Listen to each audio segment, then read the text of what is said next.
Atrévete a soñar con el concurso de ideas verdes más grande del mundo. Ellos ya se arriesgaron. So ClimateLaunchpad is very helpful for my business. They help me in a few unique ways. First, I like how they emphasize the beachhead market. And once I discovered my beachhead market, studied it, verified it, made sure it was best for my product, my entire business plan fell into place after that. Olá, meu nome é Marina e em 2022 eu participei do programa ClimateLaunchpad e ficamos em primeiro lugar na competição. Bom, esse reconhecimento foi essencial para aprimorar o nosso pitch, acelerar nosso negócio e também receber o nosso primeiro investimento. Então, aproveitem a oportunidade e boa sorte para todos. Grande abraço! Oi pessoal, meu nome é Heitor Fio, sou o CEO e um dos fundadores da Bioflore. Estou aqui hoje para falar um pouquinho da nossa experiência com a ClimateLaunchpad. Foi uma iniciativa super relevante para o nosso crescimento. Olá, meu nome é Gustavo Pires e eu sou o head da FIT. A competição ClimateLaunchpad veio no momento perfeito, proporcionando ensinamentos voltados à ação. Bootcamp, ministrado pela Sofia Cassino, se inspirou com startups e conhecimentos a respeito do mundo startups.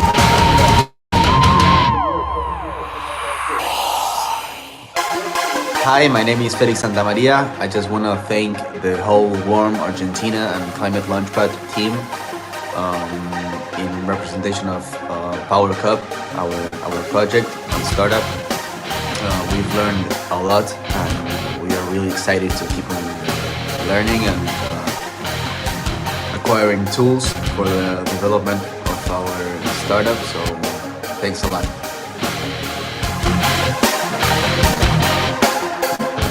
Hello, my name is Gonzalo Martinez. And I am Fernando Gisi. And we are Agro Syntex. Hi, I am Innovadoras. I am the founder, CEO and CTO of Gold Waste Walls, a crypto robot startup to waste sorting. Thanks to Warm, Facu, Mel, and Israel. Hello everyone, this is Gonzalo Pucha here, CPO and co-founder of Región. A huge thank you for Climate and to Warm Argentina for making the program, for the mentorships and for giving us this amazing opportunity. Let's keep growing and let's keep following sustainability. La verdad es que ha sido una experiencia muy bonita que nos ha realmente transformado, cambiado pues, nuestra visión de todo el impacto que realmente podemos realizar con Puenteo y verlo materializado en todo este proceso con personas tan valiosas que nos han acompañado en esta aventura como ha sido Ana Torralba, que la verdad es que se la ha jugado tanto como nosotros, ha dejado todo el cuerpo, su mente, su experiencia, su pasión en todo este viaje que ha sido muy bonito, que ha sido muy constructivo tanto para Juan Cruz, mi cofundador, y para mí en lo personal. Así que bueno, a dejarlo todo en el día de hoy, más allá del resultado y de quiénes sean los elegidos y los seleccionados, que seguramente van a ser los correctos. Queremos estar ahí porque lo hemos dejado también todo en todo este proceso. Así que nada, especialmente agradecer a todo lo que hemos recibido, a todo el valor que nos ha acompañado en todo este proceso. Y nada, agradecer muchísimo todo lo que hemos capitalizado en todo este tiempo. Y gracias a dejarlo todo en el día de hoy.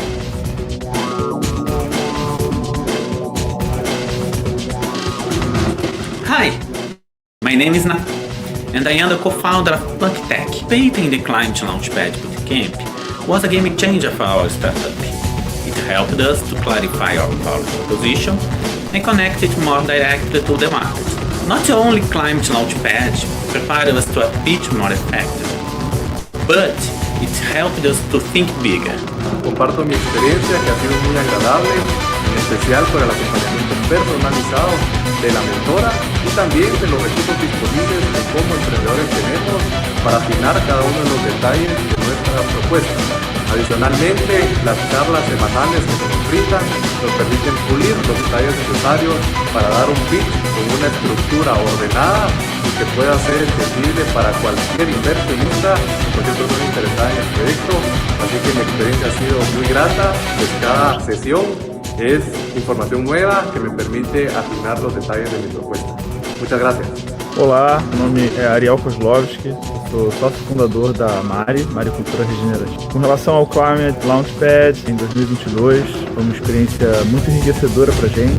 Uma das coisas que me chamou bastante atenção foi a remodelagem de planejamento estratégico de negócio. O nosso mentor também nos ajudou com networking e por conta dele a gente conseguiu um dos primeiros clientes B2B. Então acredito que vale muito a pena investir tempo, esforço em olhar o seu negócio de uma forma diferente, tentando sempre maximizar o impacto ambiental e também conseguir fazer dinheiro para escalar o próprio negócio e, consequentemente, aumentar o impacto. Obrigado, boa sorte.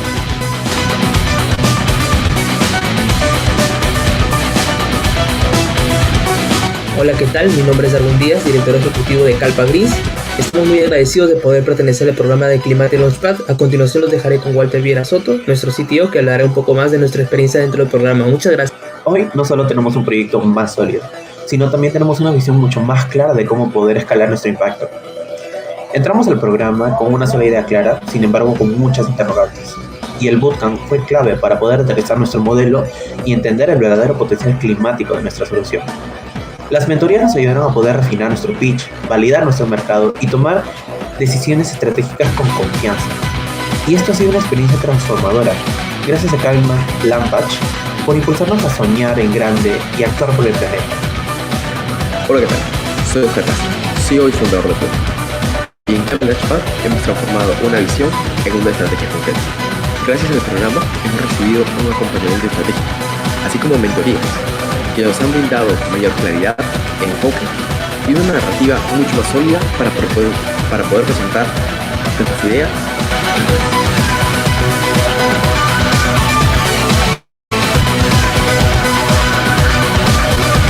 Hola a todos, mi nombre es Marcelo Villalobos, CEO de Este. Actualmente somos participantes del programa de incubación con el proyecto de. Hola, ¿qué tal? Mi nombre es Ricardo Sosa. Mi proyecto se llama Sembrando Esperanza y lo que busca es poder llevar acceso de agua potable en momentos a aquellas familias que más lo necesitan. Hola, ¿cómo están? Un gusto saludarlos. Mi nombre es Evelyn Valverde y soy la fundadora de Testigos acá en Costa Rica. No me imaginaba el impacto o la importancia tan grande que tenía Creativos y la puerta que se me abrió ha sido de gran apoyo, de gran acompañamiento, de guía y de muchas mejoras que implemento en mi empresa de mi vida. Mi nombre es Sandra Tadico y lo que más me ha gustado en el programa son las sesiones que nos brindan. Estamos viendo lo que es el nicho, el impacto o el valor de nuestro producto. Nos han ayudado más a enfocarnos en nuestro producto, de cómo manejarlo o cómo mejorarlo. Me ha gustado mucho y espero tener buenos resultados.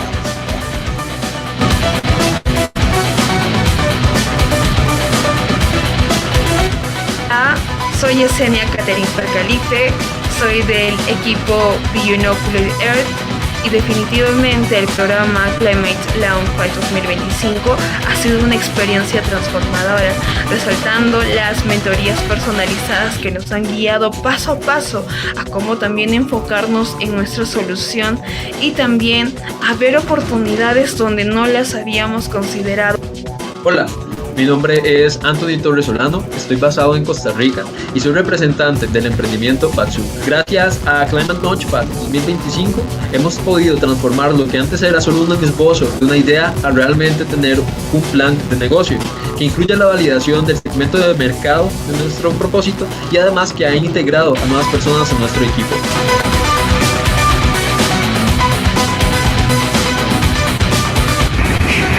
Tomorrow we are participating of the final of ClimateLaunchpad, so we invite you to follow us to see the result. Oigan, hoy quiero contarles lo chévere que ha sido el proceso en CLP, en el ClimateLaunchpad de ClimateLaunchpad. Ha sido una experiencia súper enriquecedora y con un montón de ayudas para impulsar el emprendimiento. Olá pessoal, eu sou o Alessandro Townsend, founder e CEO da Ancestors. A experiência do bootcamping, ela superou as nossas expectativas, onde lá a gente teve informações precisas, conhecimentos, network, né, e demais variáveis que são ligadas ao programa.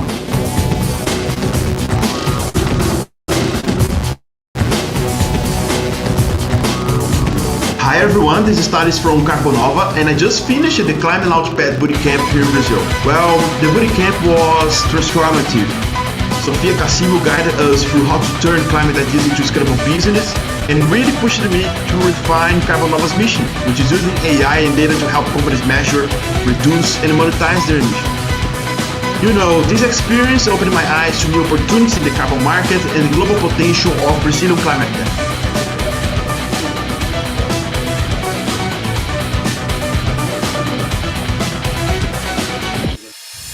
Hello, I'm Lucia Martinucci from Zapucay, a participant in the ClimateLaunchpad. For my project, this program has been fundamental. The bootcamp provided me with practical knowledge and key tools to move forward with confidence. Ei pessoal, tudo bem? Eu sou o Rafael Coutinho, o líder de educação da Movi. O bootcamp ele foi excelente para que nós compreendêssemos como montar o nosso pitch deck de forma concisa, detalhada e qualificada. Os deveres de casa que também foram passados ao longo dos 2 dias nos ajudaram não somente a entender os desafios do próprio programa, como também a se apropriar e a entender melhor o nosso negócio, essa grande temática, né, de transformação e mudanças nas questões climáticas. Olá pessoal, meu nome é Rodolfo. I'm the founder of Symbios that is building living systems for organizations with AI. And being part of the Brazilian group has been important to clarify our business operations, product strategies, and especially the customer journey.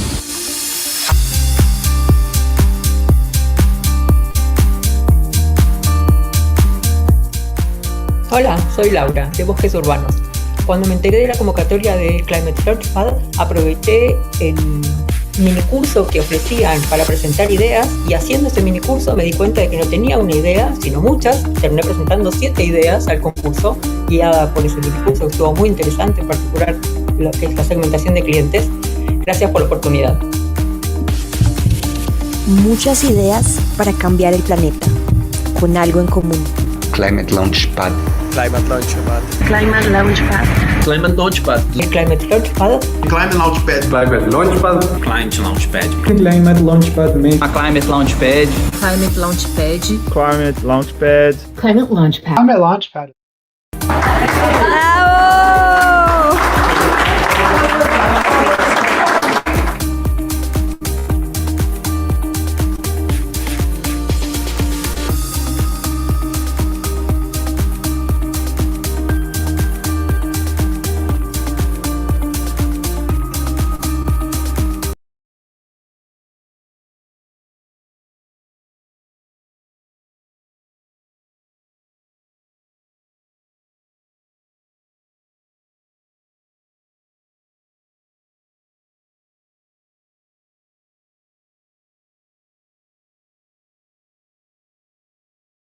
It's really important to us. My name is Mónica Ávila Ferrero.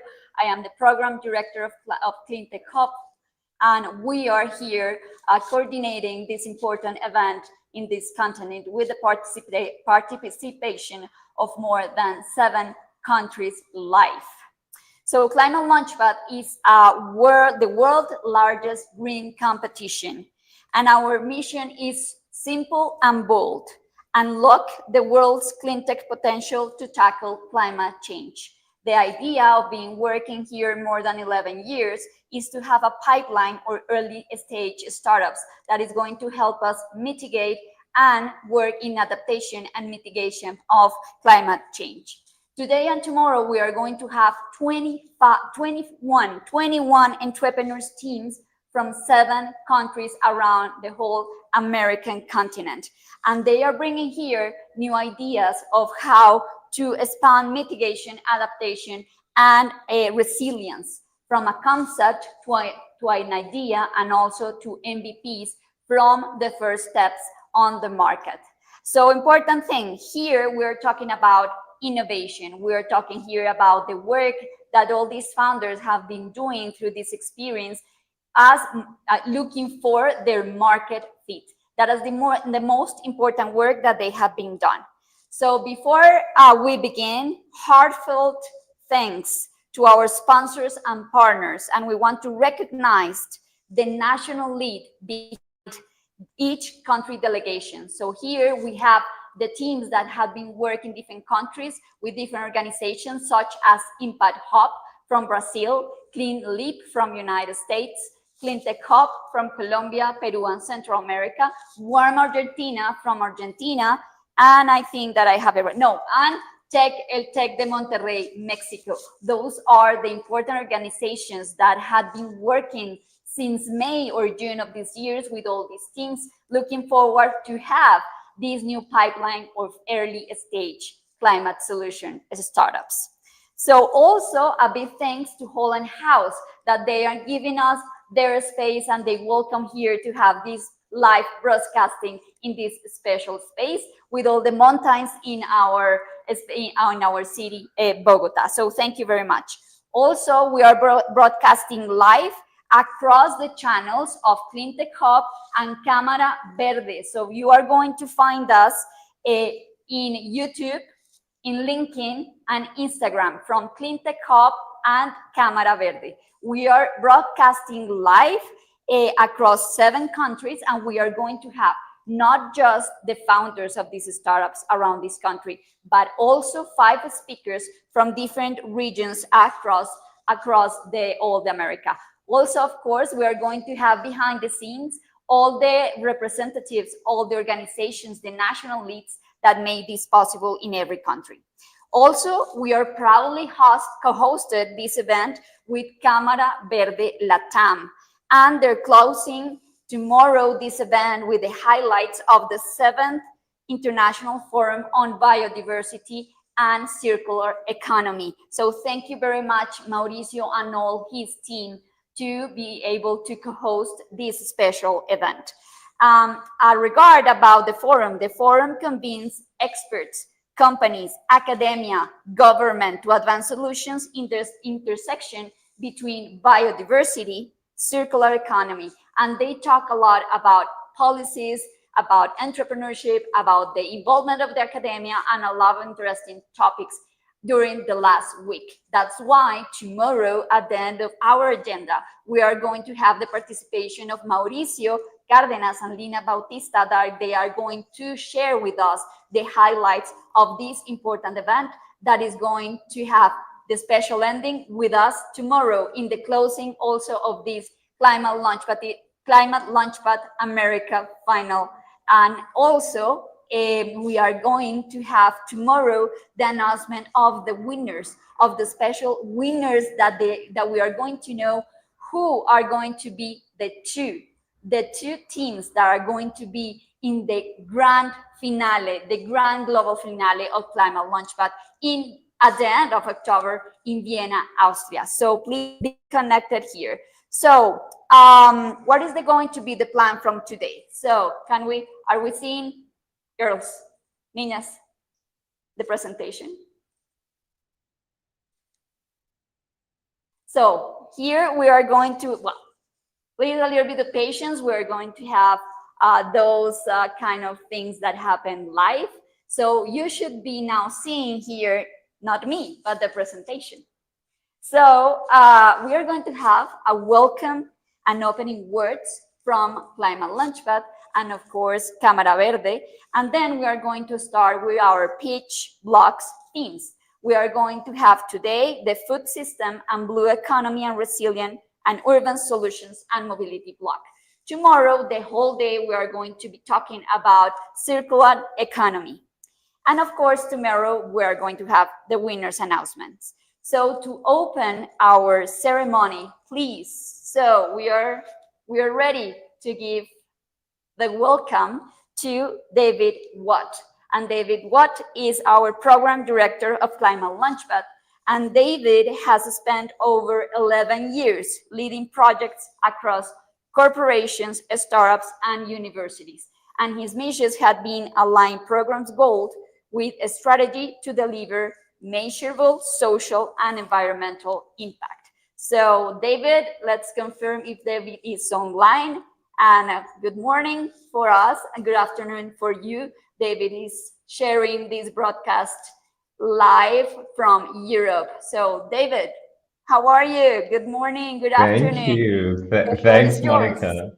Thank you so much, Monica. Good morning, everyone. Bienvenidos, bem-vindos, and welcome.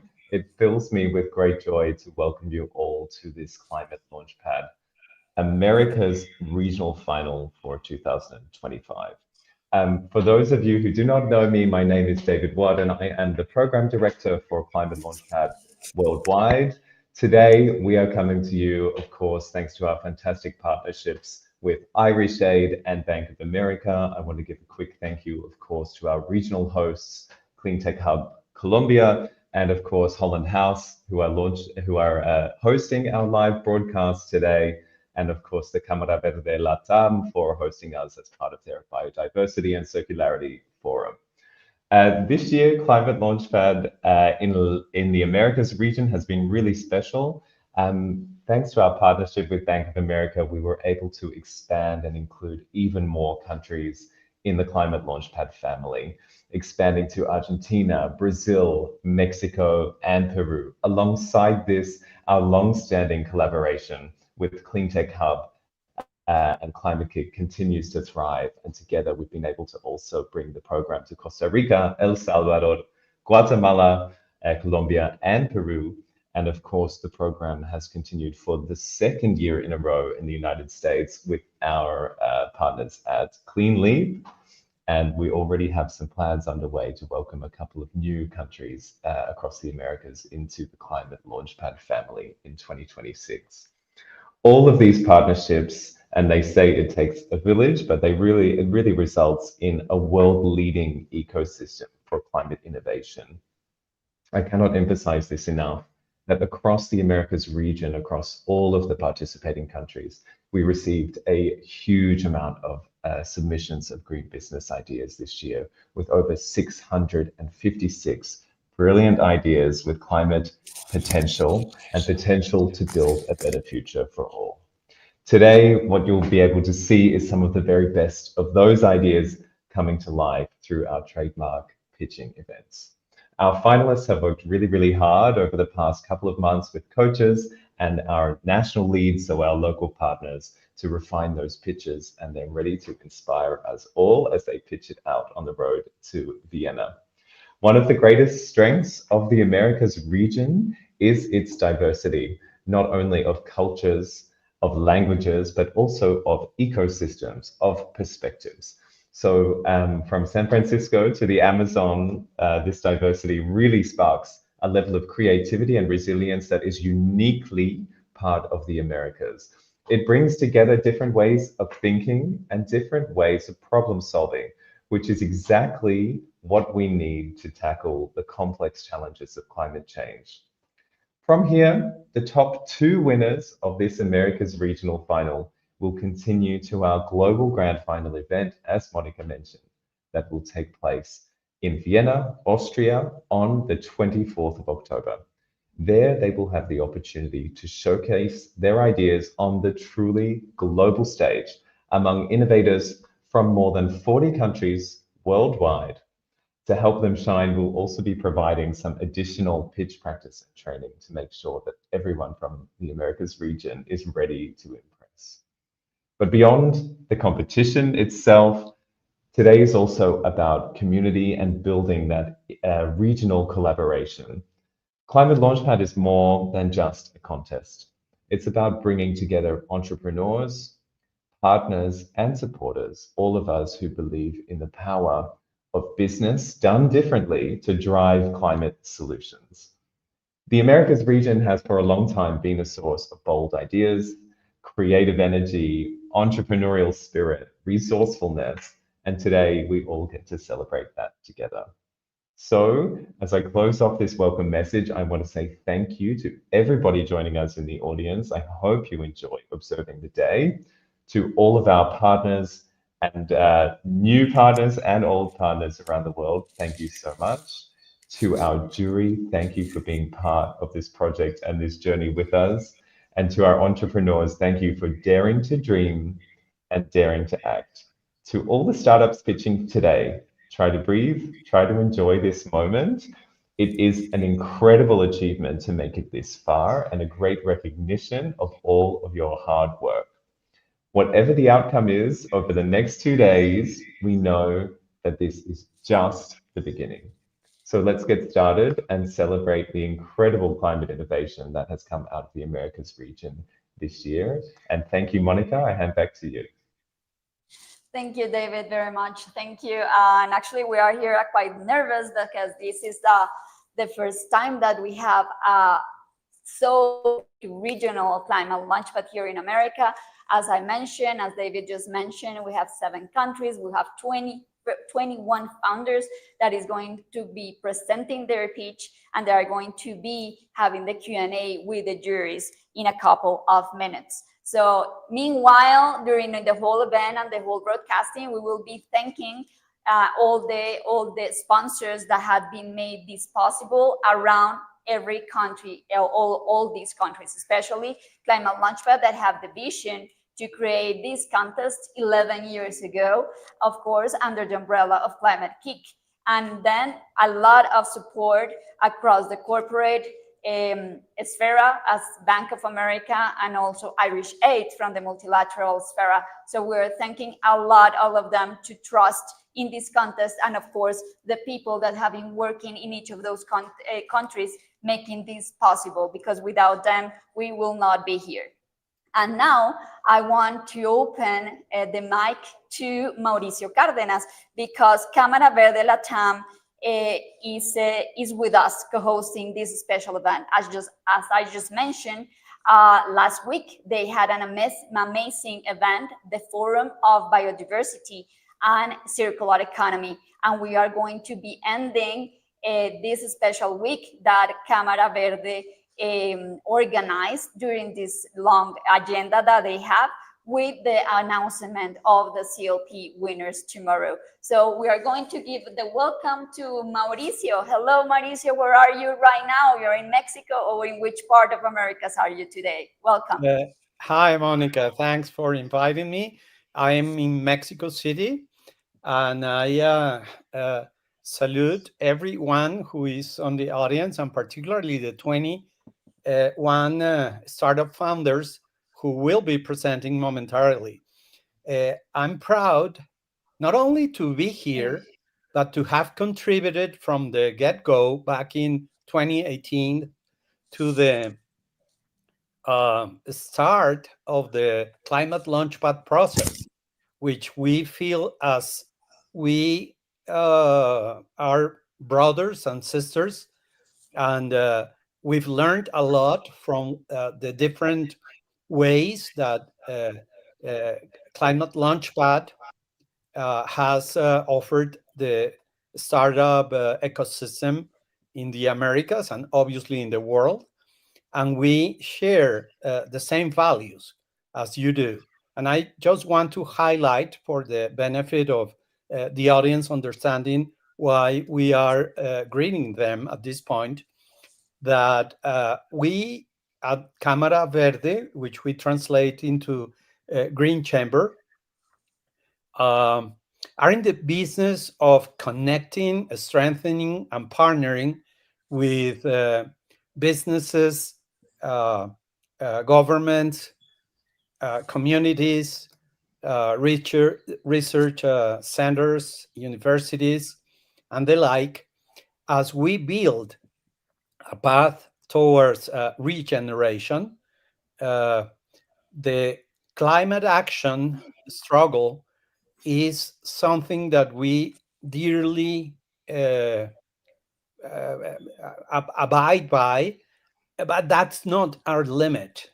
We and ClimateLaunchpad are about making sure that the business models that are escalated contribute to social justice, to the elimination of the causes of climate change, and ultimately to a better planet for the society that we are part of and our children will be part of.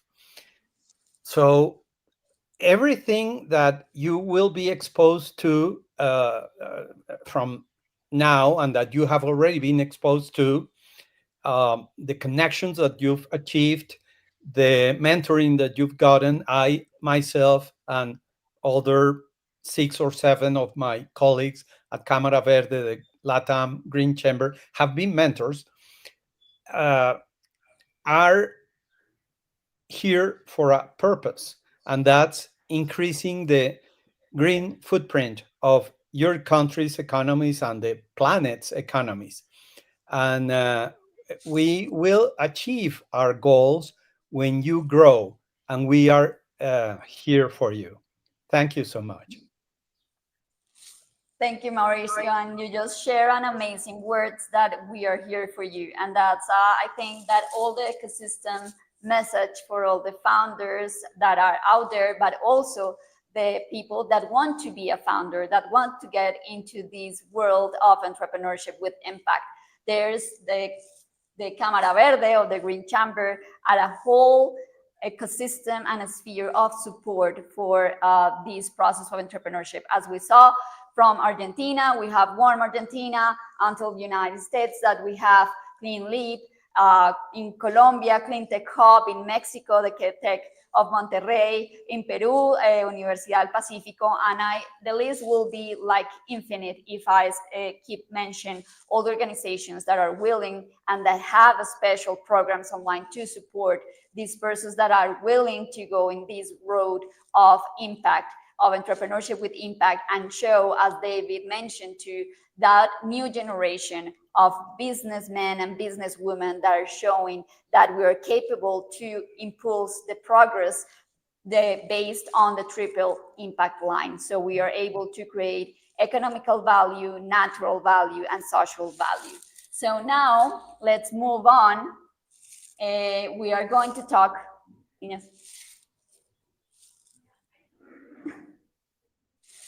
Yeah, I can see.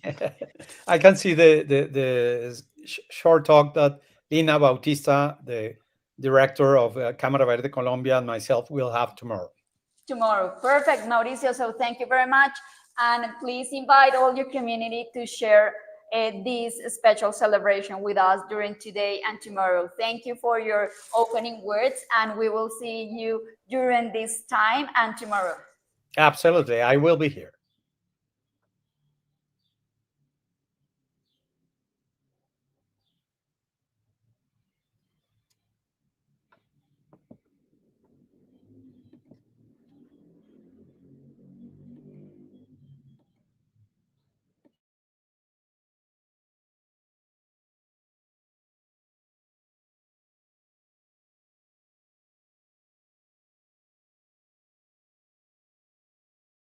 ClimateLaunchpad received 2,773 applications worldwide. And we can see in these areas, these regions are the ones that CLP is around.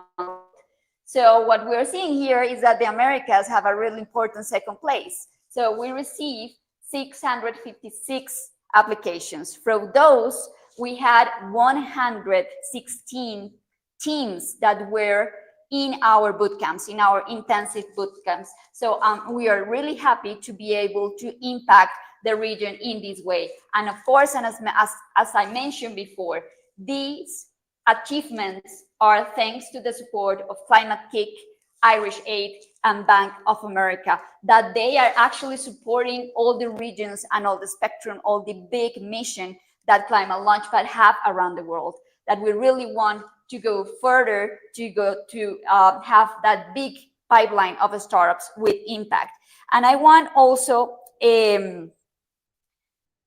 mention about the experience that the founders had in this process with ClimateLaunchpad. They complete an intensive bootcamp of plus 12 hours during 3 days with different trainers around the world. They follow then that job with weeks of mentoring and additional sessions with experts. They work a lot in those hypotheses and go outside the market and check about how what they were thinking is possible to make it happen in the market. One of the most valuable things that these contests have, and that is push and start these boot camps is that we are pushing the founders and their teams to validate their ideas, to validate their hypotheses. So we want to focus the work that they do here in the market product fit. Why? Because as they saw in the training of those plus 12 hours, is that one of the reasons of those startups to fail, to go into the failure, is that they do not have market. So that's one of the most important things that they've been working during this process with this international contest. They need to be sure that there is a market. If there is a market, that is why they spoke with the potential clients, because they were looking for the early adopters, because they were talking about the real needs, because they understood that not necessarily the way that they talk and the concepts that they mention is necessarily what the market is looking for. So we push them to validate, to spoke, to go to the market, and to understand the really needs of those early adopters, and actually to validate who are those early adopters for their business. So there were a lot of work. Also, what else happened this year? In this final of this year, the region was amplified, you know? So Central America joined for the first time with passionate founders from El Salvador, Guatemala, and Costa Rica. Peru also started being part of this global ecosystem and brings a vibrant ecosystem. Mexico and Argentina, we're super happy that we have them back after a pause. And then a second year of the United States. And as Colombian and for CleanTech Hub, we are super proud of being a pioneer, because through CleanTech Hub, the country and the region welcomed the ClimateLaunchpad Global Contest in 2019. And now, from the Amazon to the farmlands and coastlines that make our region the world's pantry, the Americas are where nature and innovation meet. So congratulations to every participant. And remember, this is one step of the entrepreneurial journey. This is not just a goal. This is one of the steps that they are going to go through. And as also David mentioned, this is much more than just a contest and an incubation program. This is being part of a global community. And this is a way to get more involved with all the support that you can find around. So let's remember, and we are almost going to start having the pitches, but I want you to remember what the Americas represent to the planet. We are home of the Amazon rainforest. We are one of every 10 known species on Earth. We have the Amazon River alone sends about 15 and 16% of all river water on Earth into the oceans and drain 38% of South America, a fresh water engine for the world. Across Latin America and the Caribbean, our region holds almost half of the world biodiversity, including 60% of global territorial life and 6 of the planet's 17 mega diverse countries. So that makes us quite a powerful region around the world, because also as the world's pantry, here's why Latin America and the Caribbean already generates 23% of global agriculture and fishery exports, 13% of global agricultural production, and is projected to exceed 25% of global of agriculture or fishery in the 2018. That means also that we have a huge challenge to know how to represent that role around the planet and around the world. That's why the intervention and the participation and the flourishment of all these founders that we have here today, these 21 new leaders of startups with positive impact, are so important, because we are not capable right now to continue the way that we are being participating and having this role around the planet. We need a new way to do it. And here today and tomorrow, we are going to have that new ways, new solutions, new ideas, new technologies to know how we are going to represent ourselves in these important positions for the upcoming years that we are going to have. So now a little bit of housekeeping, because we're getting through this process right now. And I think that we went through, let us.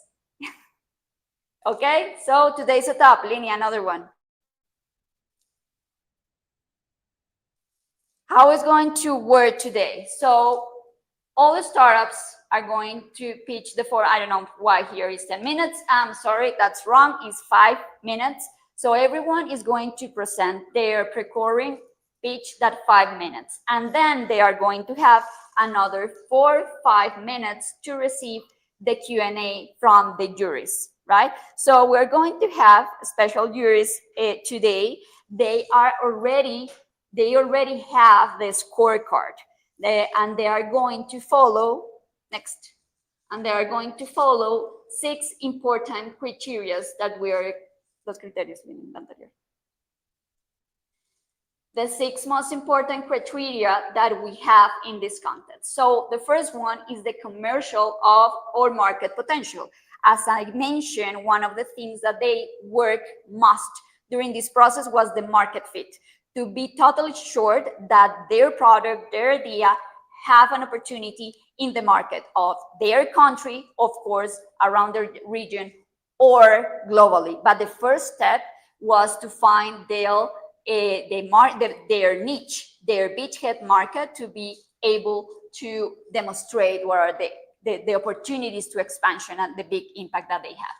The second criteria is the professional and potential impact.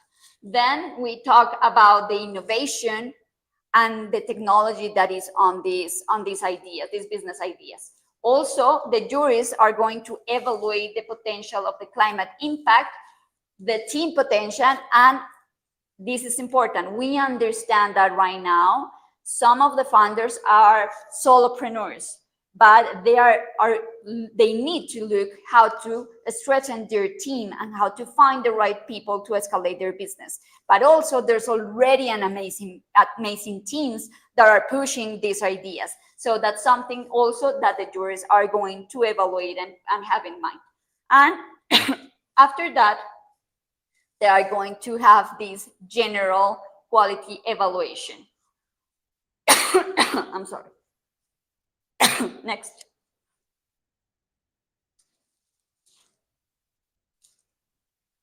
This is a mandatory pitch structure. This is a representative process of the methodology of ClimateLaunchpad.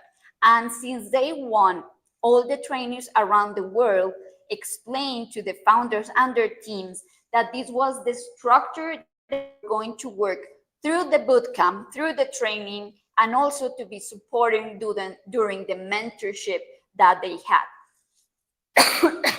This process of 9 slides is the way to have a concrete and powerful and assertive communication to deliver this pitch deck. So we are going to see around the presentations of all the startups, this is structure, this is mandatory, and this is the way that we guarantee that ClimateLaunchpad as a global contest is going to be able to give and deliver the same information and deliver the same transparency in the process of selecting the winners. Next. I'm sorry. So what happens to the winners? We are going to be fast here because we are going to starting on time to the first pitch. So the second place, they are going to have a trip to Vienna, to the global final, to do their pitch. So they continue the competition to see how far they can get. Also, they are going to receive a free Santa Clara University certificate online class on starting business. I thank this to Clean Leap, our national lead in US, And also they help us to offer this amazing award here, thanks to Cloud, up to 1K per month cloud service credits and 6 hours free one-on-one engineering consultation. So this will be amazing for everyone, even if there's not so much technology in the business plan. And also 3 office hours Catalyst LATAM experts. Thanks for all the process to have this award, thanks to Catalyst, the Tech of Monterrey, and their area of entrepreneurship. And the first place, what are we going to see that are going to win the first place? They are going to Vienna, of course. We are going to be live in this amazing. We are super excited. They are going to have a secure spot on the regional acceleration program of Clean Tech Hub for the 2026. They are going to have also the 3 office hours of Catalyst experts in Latin America. They are going to have the free Santa Clara University certificate, and they are going to have more cloud services credits that are going to be able to take advantage with OVH Cloud. So this is going to be amazing. And of course, behind the scenes of that, there's a lot of things that are going to happen with ClimateLaunchpad global team and with the rest of the national teams that are in every country. So expect everyone to keep working, because this is not the end. This is just the beginning. So continue. We are going to meet the juries to be able to start. And we have here 3 amazing people. We have here Carolina Duran.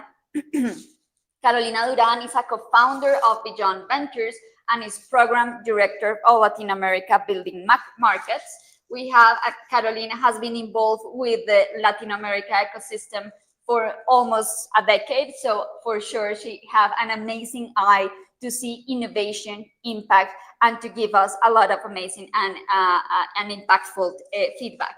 Christian Daube, he is part of the team of Climate Kick, Climate Innovation, and we are amazed and super happy to have you here, because also Christian, he is joining us from Europe, but he had been in strong touch with Latin American region and all the America region. So he is also he also knows how the ecosystem had been developing across the years, and will be awesome to have also the feedback of Christian Daube. And Felipe Gonzalez, thank you, Felipe, to accept our invitation. Felipe is in Mexico, and he is the director of Catalyst LATAM. Thank you for leading your expertise and your time today. So we are glad to see you. So maybe we open the mic for a few seconds for the jury to say hi and introduce yourselves, and then we'll start with the pitches.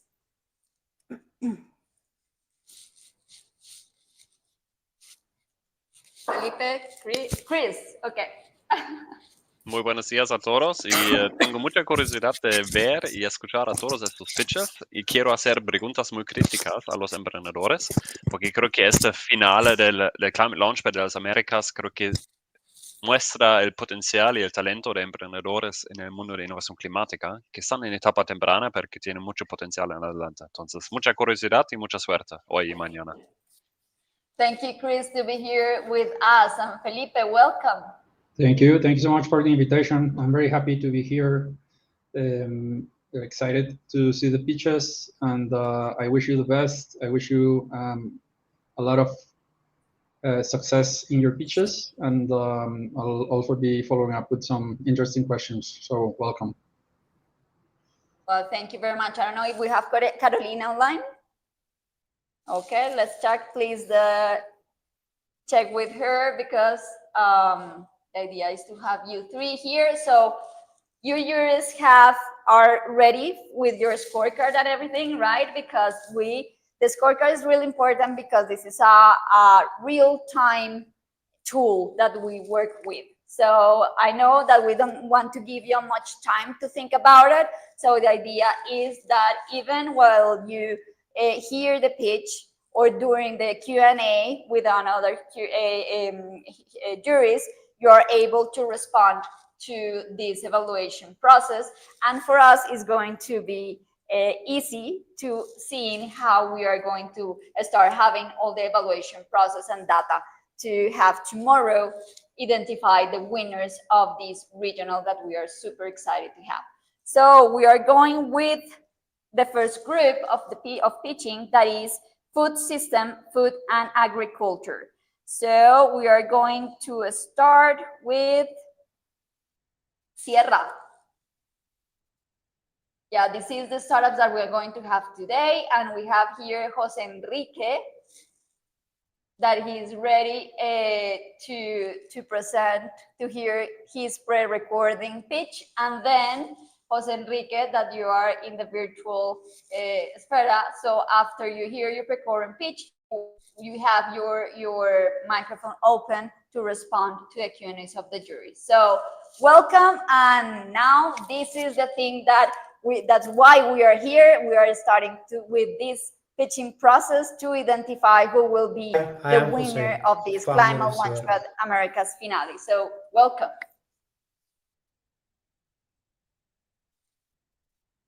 When I was a child, being a cattle owner was a sign of pride for me and my family.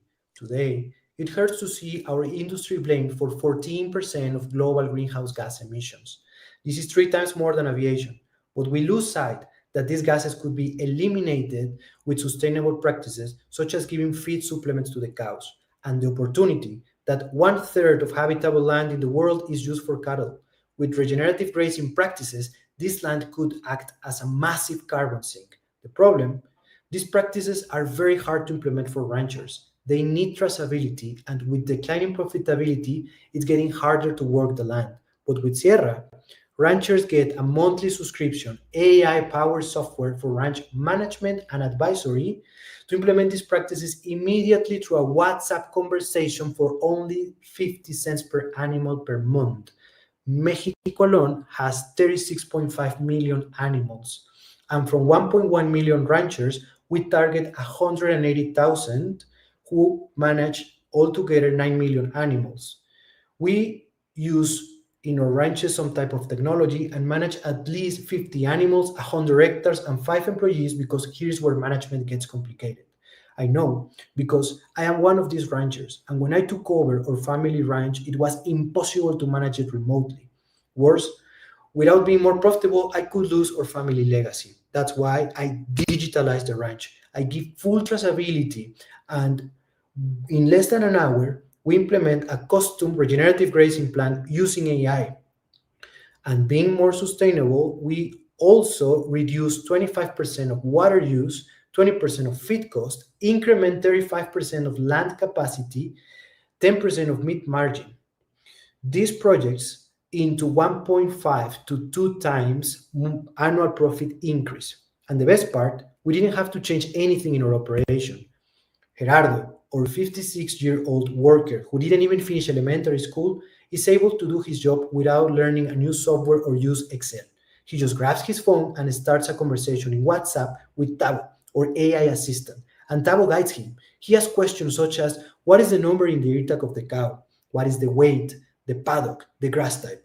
All that information gets cleaned, even if it has typos, and saved to the cloud. So from anywhere I am, I could ask Tabo, what's the best grazing plan for my ranch?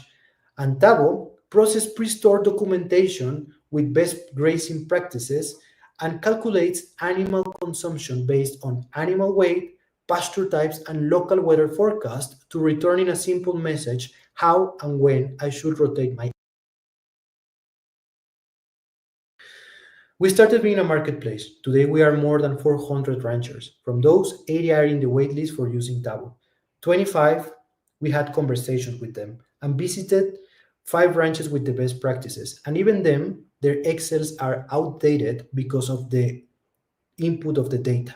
They think that using apps is very complex, but they run their daily operations through WhatsApp communications. Sustainability is not a priority, and they think it's very complex to implement. Profitability is their priority. And the most profitable practices are the most sustainable practices.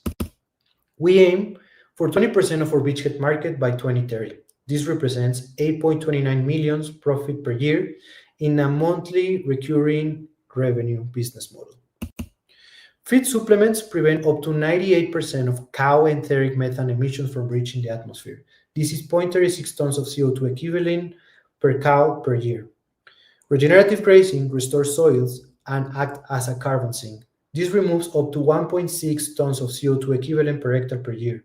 With just 20% of our beachhead market, it represents 6.4 million tons of CO2 equivalent, which are the same emissions made by 76,000 flights from Mexico to New York. I have more than 10 years experience developing technology in Mexico and the UK. I've been CTO and CEO in fintechs and co-founded the first regulated real estate crowdfunding platform in Mexico. Sustainability gave me a purpose. I studied credit carbon in Berra and sustainable strategies in Stanford, all to make cattle industry more sustainable. My name is Jose Enrique, and my goal to restore pride in cattle ranching by becoming the generation of cattle ranchers that produces consciously and mitigate climate change. Thank you.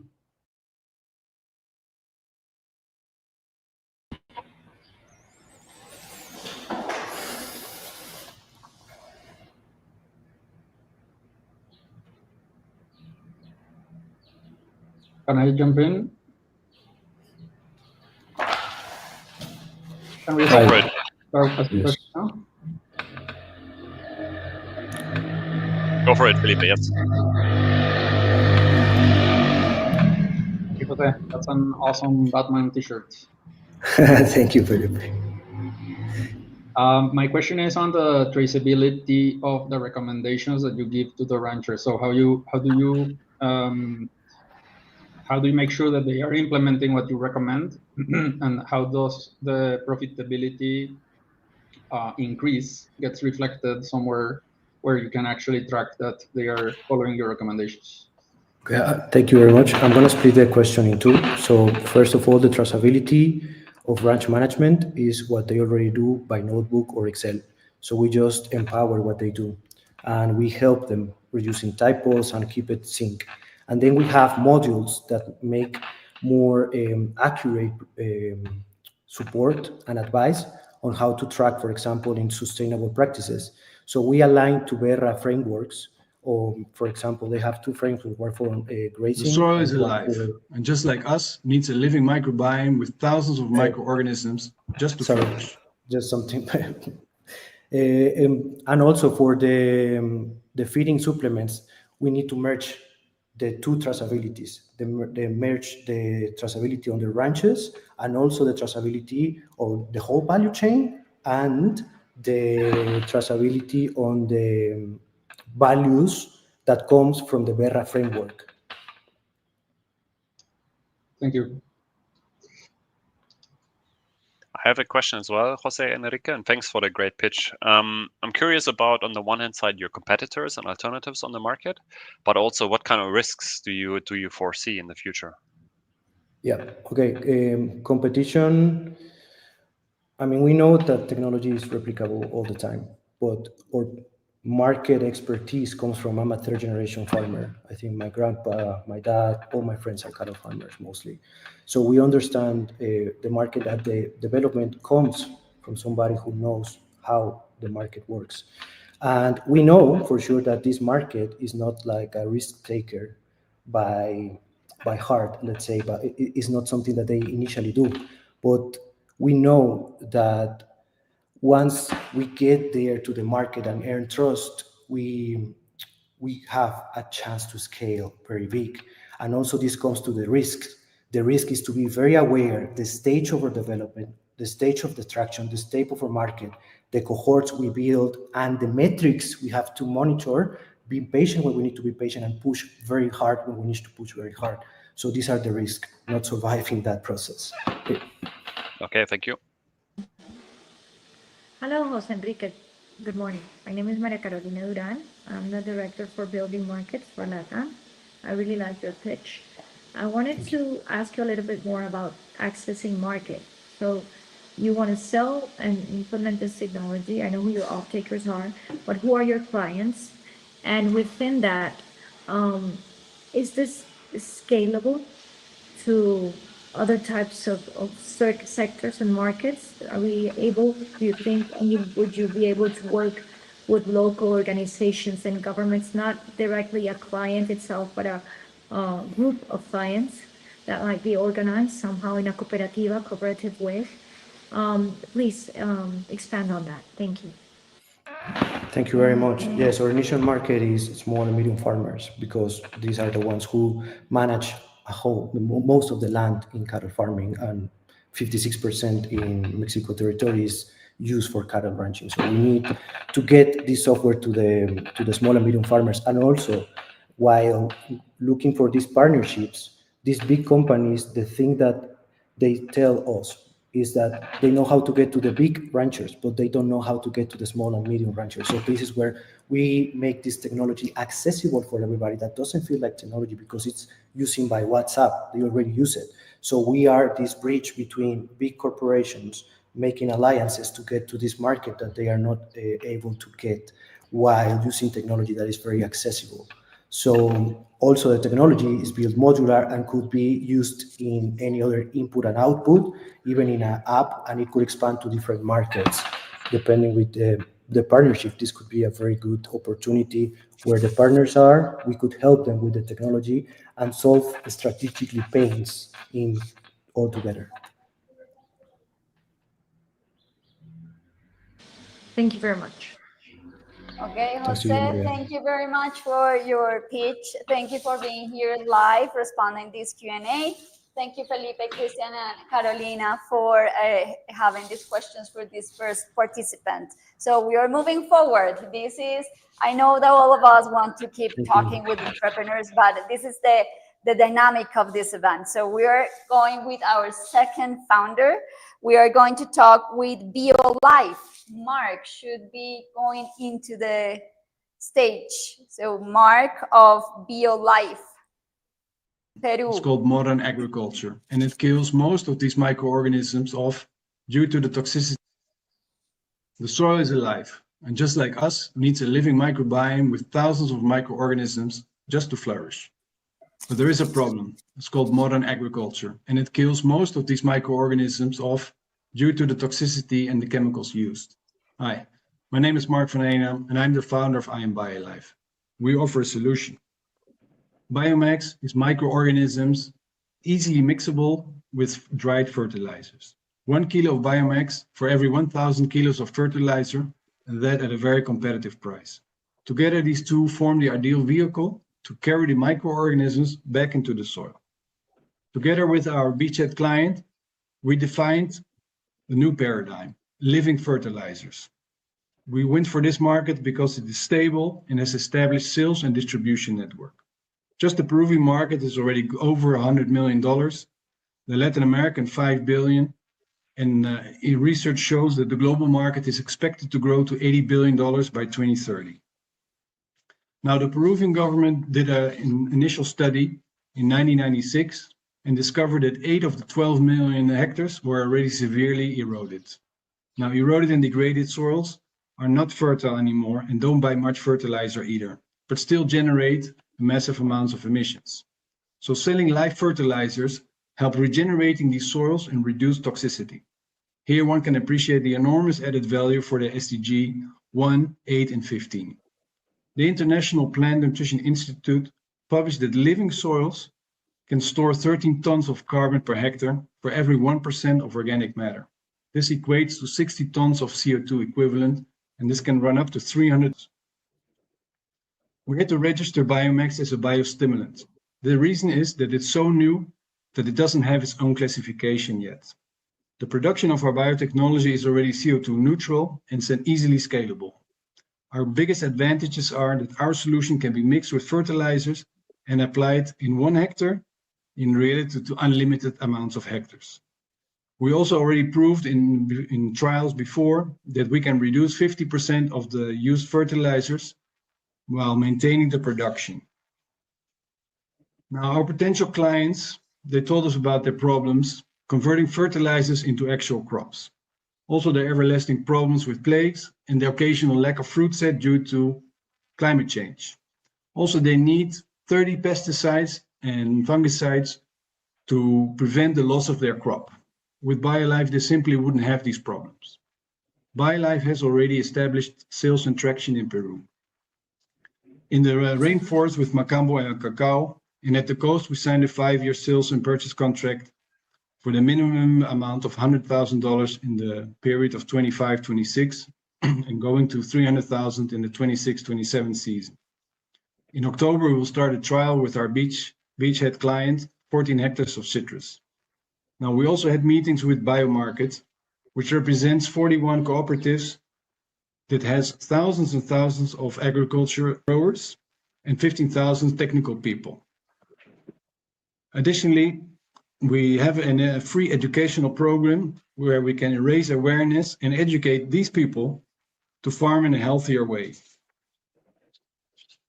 Now, with a competitive price and only 5% of the Latin American market, we will earn a net income of $60 million by 2030.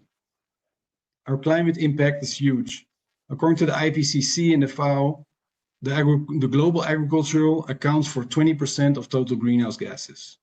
By selling living fertilizers in our beachhead market, we gradually reduce toxicity in the soils, while BioLife would be saving 37,000 of these 10-ton buses or 375,000 of these 1-ton globes, and not accounting for the 200,000 tons needed to create the fertilizers in the first place. Now, I know our dream team already for almost 10 years. Tanya is our acting general manager, a licensed nurse, and also a serial entrepreneur with a focus on sustainability for the Andean communities. Pim is a decade-long innovator for Amazonian novel foods. Agronomist Carlos Abecasis is the creator of the soil regeneration technology and his program Agromitos with almost 2 million views.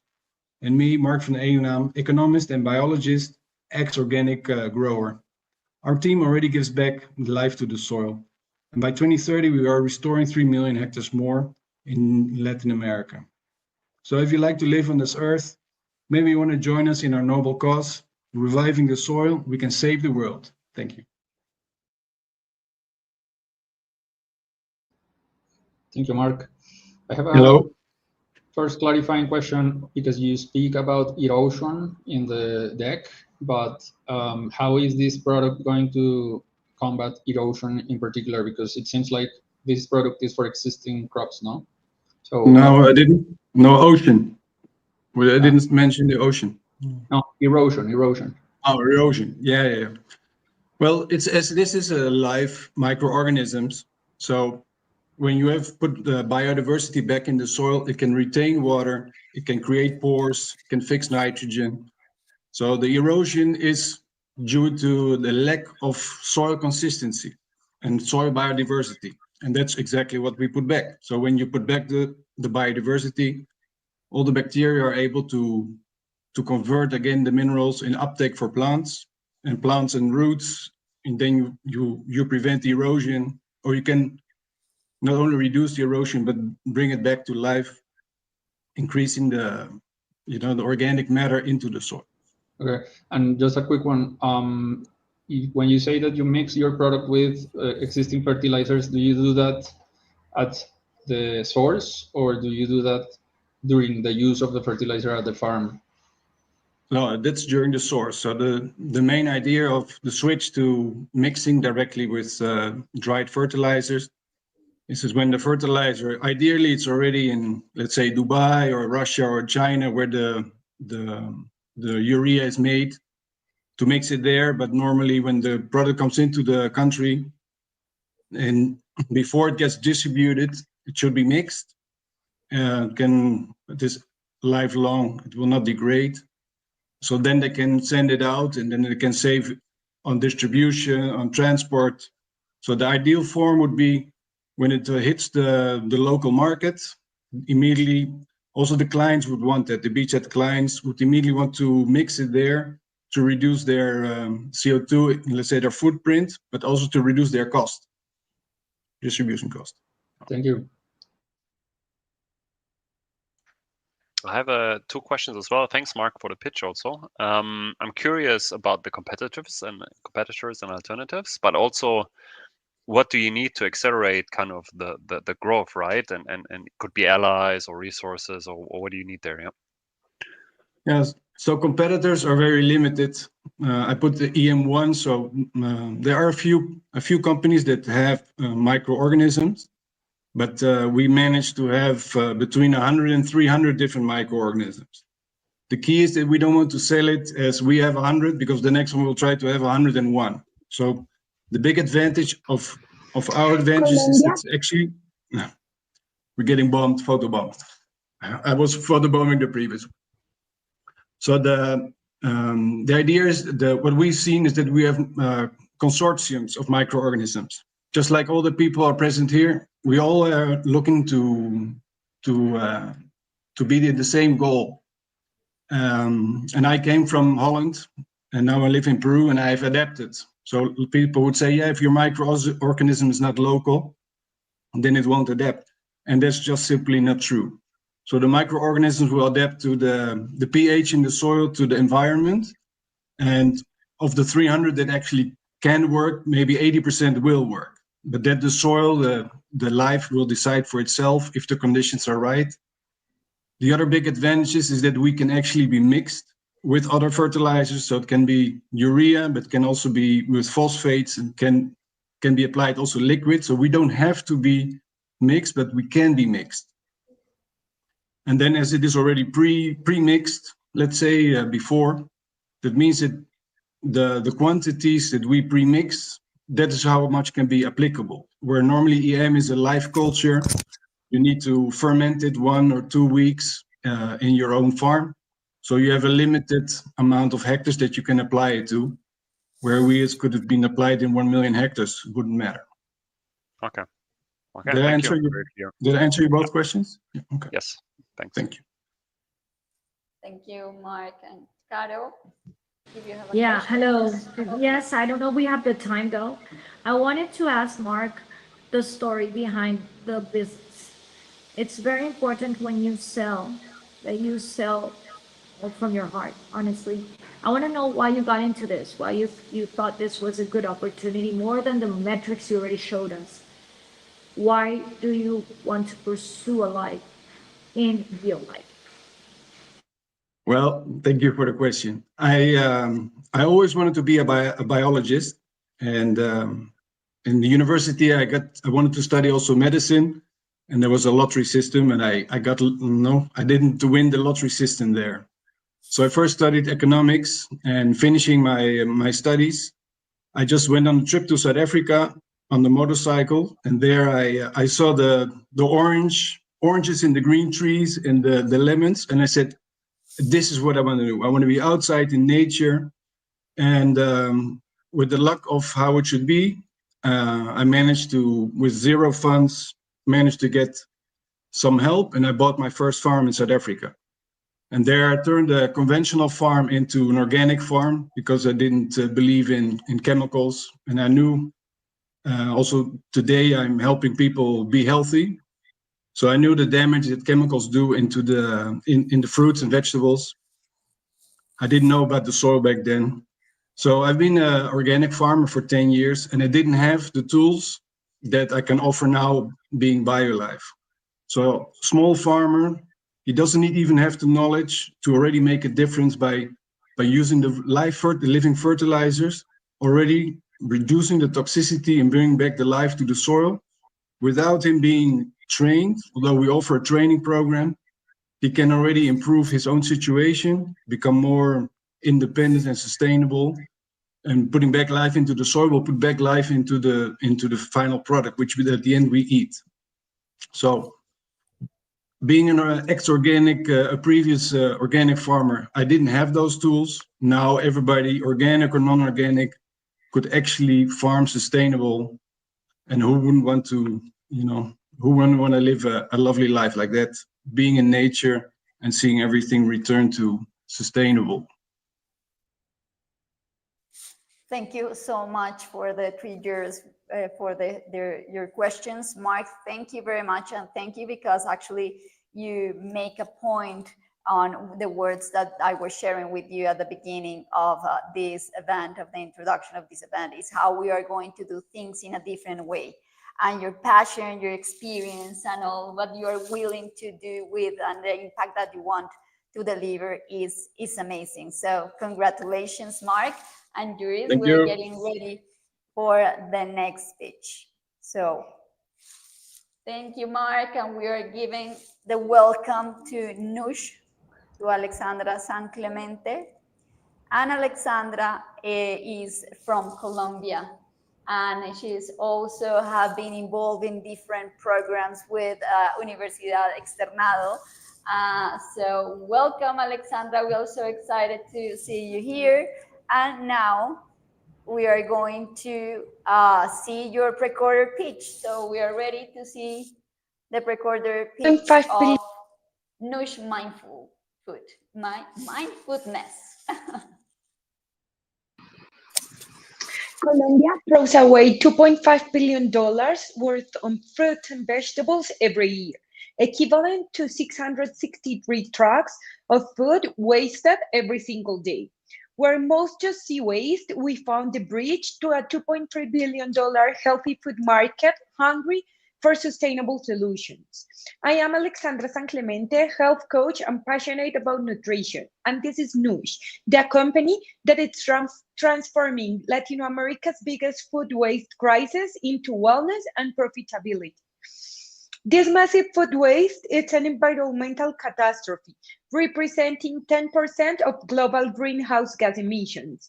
Meanwhile, the healthy food market in Colombia already exceeds the $2.3 billion annually, and eco-conscious consumers went from 17 to 27% in the last year. It's exactly at this intersection where we operate.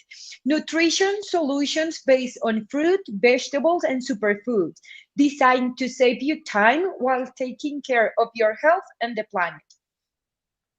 We target Gen Z and millennials, who drive 41% of wellness spending, actively seeking for sustainable and convenient solutions. With a caution action plan, we target 1% of the market in Bogotá in our first year.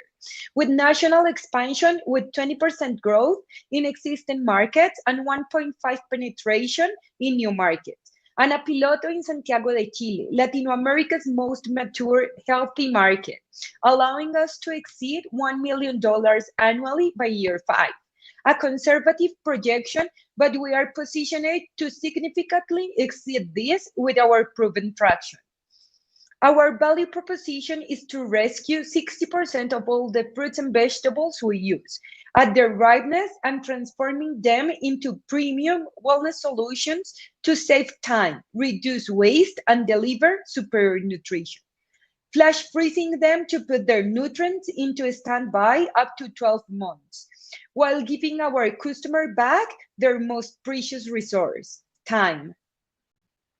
Today, we lead the market with our ready-to-blend smoothie packs, but our vision is bigger, a complete wellness ecosystem.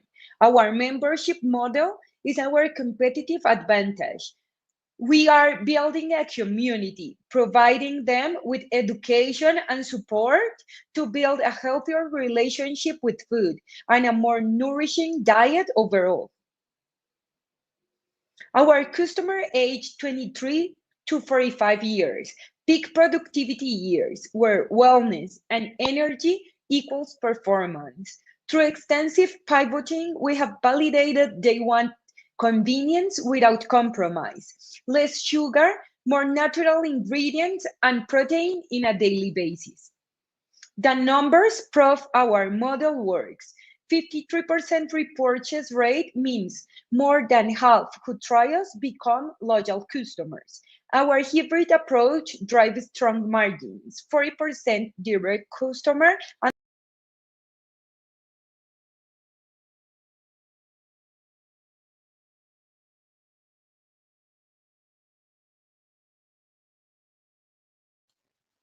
we have confirmed retail traction partnerships with Machacha and FeedHub, healthy markets in Bogotá, plus an offer from Olímpica nationwide, one of Colombia's biggest supermarket chain. We started with a B2C selling ready-to-eat products, but quickly, thanks to our customer, we realized the big opportunity in retail, launching our packs that allowed us to increase our average ticket sales from $6 to $10. We plan to rescue 60% of all of the fruits and vegetables in partnership with platforms as Oliver and EatCloud, allowing us to avoid 3% of greenhouse gas emissions in our first year, produced by these foods in a landfill. Every smoothie pack saves 270 grams average of food waste while delivering 40 grams of a more sustainable protein, avoiding 85 tons of CO2 produced by 1,850 cows for the same amount of protein in 1 year. The same as 1,400 flights between Bogota and Medellin done in our country in 35 days. Our dream is that taking care of yourself and loved ones feels easy and not overwhelming. We are seeking strategic partnerships and investment to accelerate our proven model and amplify our environmental impact. At Noosh, we are convinced that every bite is a choice to a planet we believe. Join us transforming how Latin America thinks about food, wellness, and sustainability. Thank you.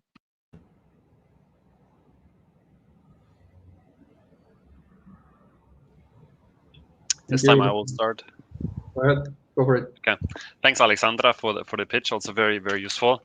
I have two questions also, because you mentioned that Olympica is very interested, which is, of course, a large chain. And how would you respond to such a large chain where you have to increase capacity and production capacity, I guess, a lot? And what competitors are you facing then when you're inside Olympica, let's say? Because I've seen in my life in Colombia, I've seen similar products coming up in a way and for a very specific market, which is similar to yours, I would say.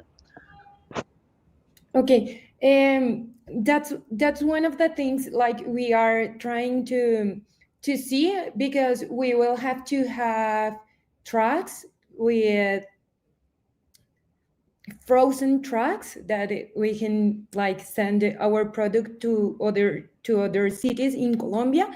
So that's one thing like we are looking for how to do it better.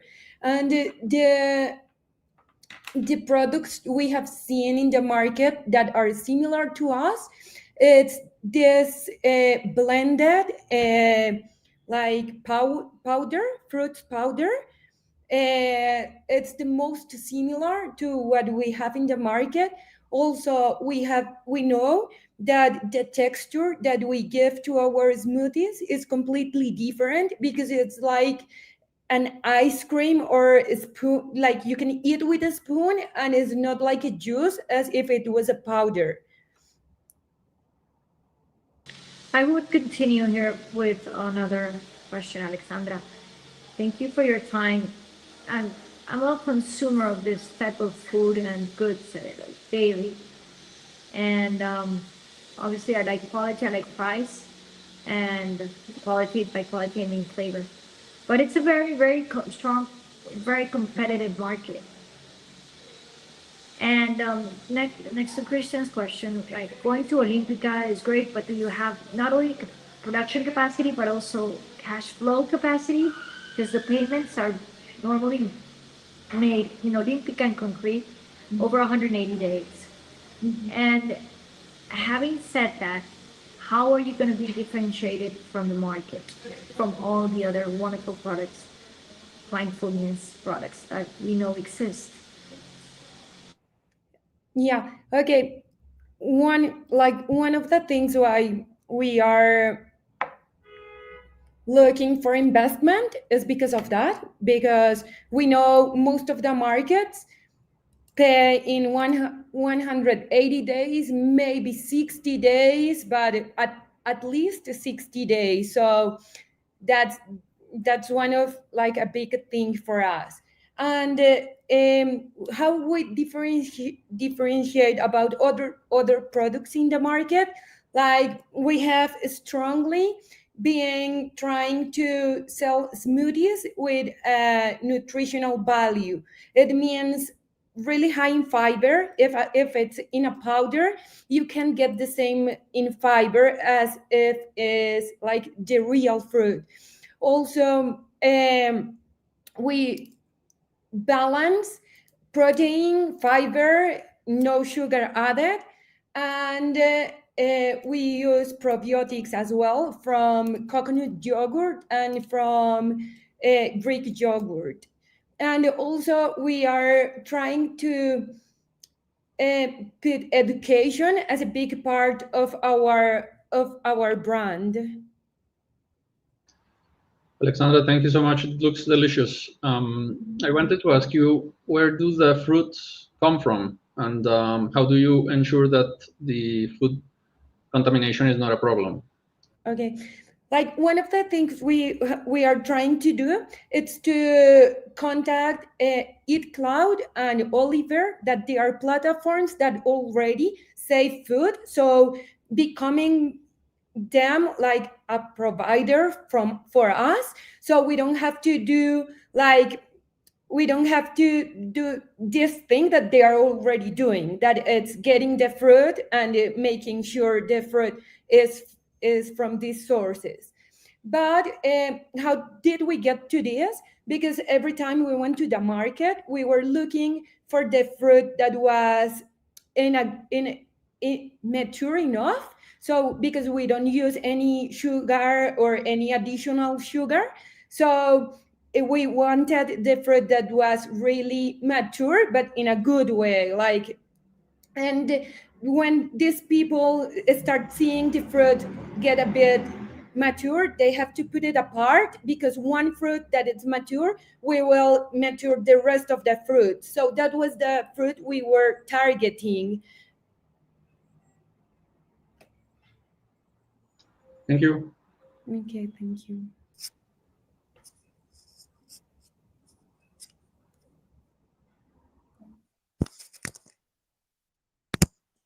Okay, thank you. So there's any other question from the juries?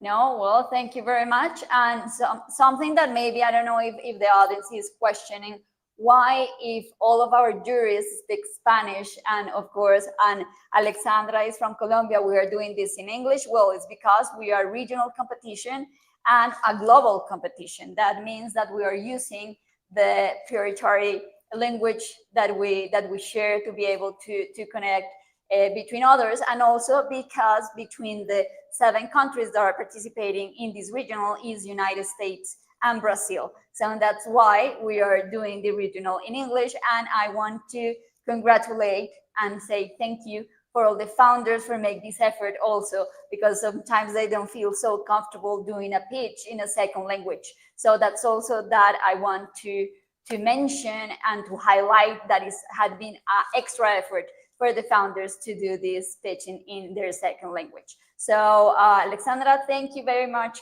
for your presentation. I think that we are super on time in the agenda. That is very important in these kind of events. And we already have Francisco. Yes, Francisco, hello, how are you? Francisco is from Mexico, and his idea and project is Soiltronics Robotics. So Francisco, thank you very much for being here. Maybe let's... Did you know that we only have 60 years of fertile soil? Thank you. I want to give like a just 2 seconds break for the juries to go with this next speech. And actually it's going to be the final pitch for this group. We were in the group 1 of food system, food and agriculture. And then after Francisco, we are going to give a 20 minutes break for the juries. And we are going to be with our first special speaker guest, Carlos Serrana. But by now we are going to put all our attention in Francisco pitch, presenting Soiltronics Robotics. Thank you. Did you know that we only have 60 years of fertile soil remaining? This alarming projection comes from the FAO, highlighting the devastating impact of indiscriminate chemical fertilizer use. This demonstrates the urgent need for farmers to have fast, accurate, and reliable tools to monitor and protect their soil health before it's too late. That's exactly what we do at Soiltronics Robotics. The way we do this is through a comprehensive service in which we use autonomous mobile robots to analyze the soil in real time. We also offer recommendations for efficient fertilizer application, use of organic products, and conservation strategies. All this for the price of $80 for every 5 hectares. The service is designed for producers like Paulino Sanchez, who would like to know what his soil needs to produce more, but who is concerned about the increase in fertilizer prices. Currently, the global soil testing market is huge, with a valuation of $3.85 billion and is expected to reach $4.5 billion by 2026. On the other hand, in Mexico, there are more than 3 million farmers. If we only concentrate on those who are between 25 and 45 years old, have more than 2 hectares, are owners, and work their productive unit, this still represents more than 900,000 farmers.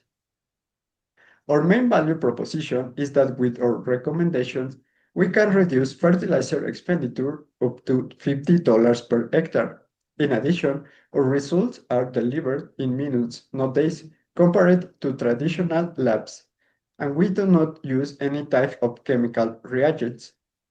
Going deeper in how the service works, everything begins when the person in charge places the coordinates where the measurements will be made in our own app. This information is sent to the robot and activates the sensors, which work with a technique called induced reflectance spectrometry, whose operating principle is the interaction of light with matter.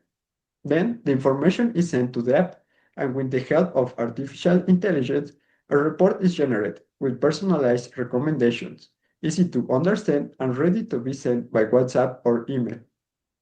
Reaching this service required a lot of interaction with customers. This interaction began with a WhatsApp survey that reached more than 235 farmers. Then we conduct more than 85 interviews and result in more than 10 successful pilots.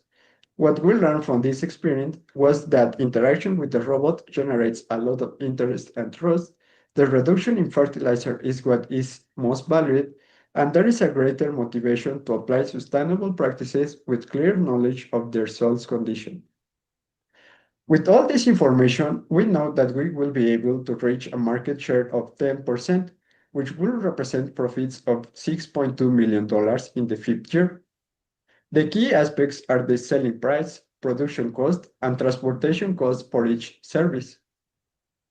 The fertilizer problem is also an environmental problem. Science studies estimate that emissions from fertilizer application in Mexico are 1.92 million tons of CO2 per year. With our recommendations, this could be reduced by 35%. In fact, if we only reach 10% of our beachhead market, this would mean avoiding the emission of 67,000 tons of CO2 per year, which is equivalent to remove 15,000 gas vehicles from the road for an entire year. The team is multidisciplinary, composed of mechatronics engineers and our colleague who has a master's degree in agribusiness strategy. In addition, we have the support of institutions such as Visioners, the Mercedes-Benz Fellowship, NVIDIA, UNESCO, Nestlé, and New Ventures. With all this support, we know that we will be able to achieve our dream of impacting more than 5,000 farmers in the first 2 years, and more in the long term, that robots will help us to produce our food on this and other planets. Finally, remember that where technology touches the soil, the future flourishes. Thank you so much. Thank you, Francisco, for that pitch. And now we can open the Q&A with the juries. Your questions. I'll start. Thank you, Francisco. It looks amazing. It reminded me to Wally. Why is a robot more efficient than a human for testing the soil? Because it's faster. The robot can move faster in the field, and we use sensors to measure the soil in real time. So just have the data in this moment. And is it your proprietary technology, or is it a mix of proprietary technology and some standard components?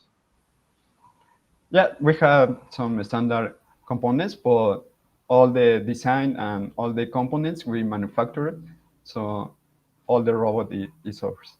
Perfect. And is it protected by any patents? Yeah, it's patent pending. So, Francisco, hi, my name is Maria Carolina Duran, Director of Building Markets for LATAM.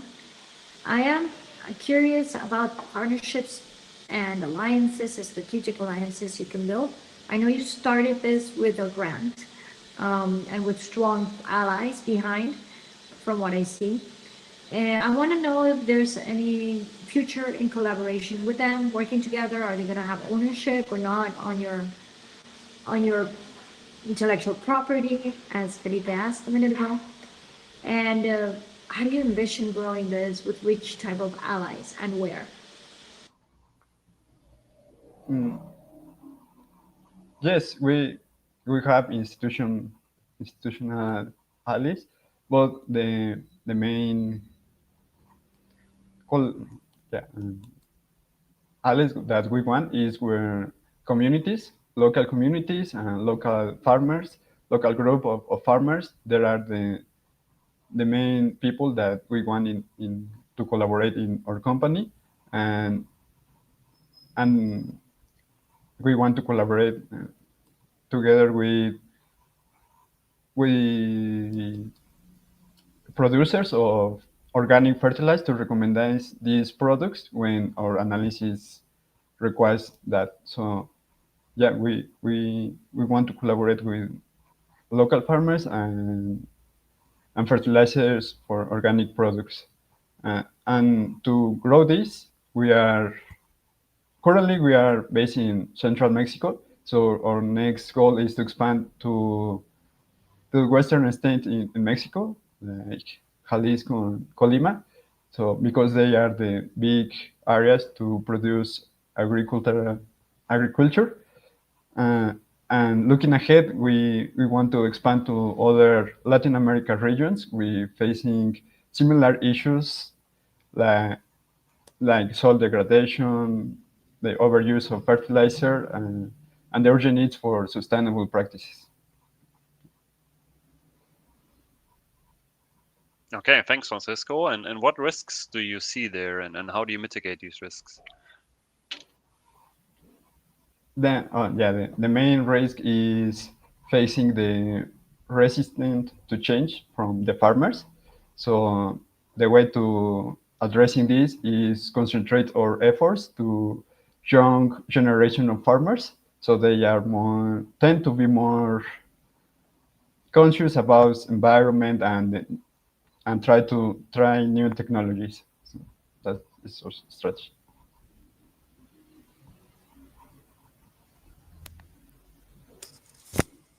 Okay, there's any other question or maybe some feedback to Francisco from the juries? Everything looks fine. So, okay. So, Francisco, thank you very much. How are you feeling? You want to show your logo? Go ahead. Thank you for the opportunity. Thank you very much, Francisco. We're so glad to have you here, and I want to take this time also to congratulate the team of Tech of Monterrey. That was a team that was working with Francisco, also with the other entrepreneurs. We start with Sierra, that is also from Mexico, and work with the Tech of Monterrey. Then we had I Am Biophile, that is from Peru. And Mark was working with CleanTech Hub and la Universidad del Pacífico de Peru, an amazing ecosystem, and Nush Food from Colombia that was working with the Externado de Colombia and also CleanTech Hub. So now, Juris, please take your time and finish your evaluation in the scorecard. Also, you will find at the end of the chart, last column, where you are able to leave some feedback, some notes, or anything that you want to set to these participants, because I know that we have so less time in this conversation. So if there's anything that you want to us communicate later on to these founders, please leave those notes there in the Excel. I'm pretty glad that we are super on time on our agenda, and this is amazing because everyone is like being in that structure that is amazing. So Juris, we want to give you a 20 minutes break. I know that you need to breathe, to finish the evaluation, to stretch your legs and maybe have some coffee or water to continue the next part of the pitches. So I will also invite you to keep here listening to Carlos Serrano, that is our special first speaker. And well, we had the participation of this first group talking about food systems and innovations that will help us how we are going to feed the people in the upcoming years. And meanwhile, well, if you believe entrepreneurship starts with knowing yourself, you will love our next speaker, Carlos Serrano. He called it really clearly. He said, our first and most important entrepreneurship is ourselves. So Carlo, I did my homework and I was checking your LinkedIn and I find this amazing article from you that you share your personal journey and say why you are here. So Carlos is an impact entrepreneur. I love this word, Carlos, actually, and data colleague, that's amazing. Co-founder, and co-CEO of Rematech, board of member of RoboGenius, and business intelligence strategist.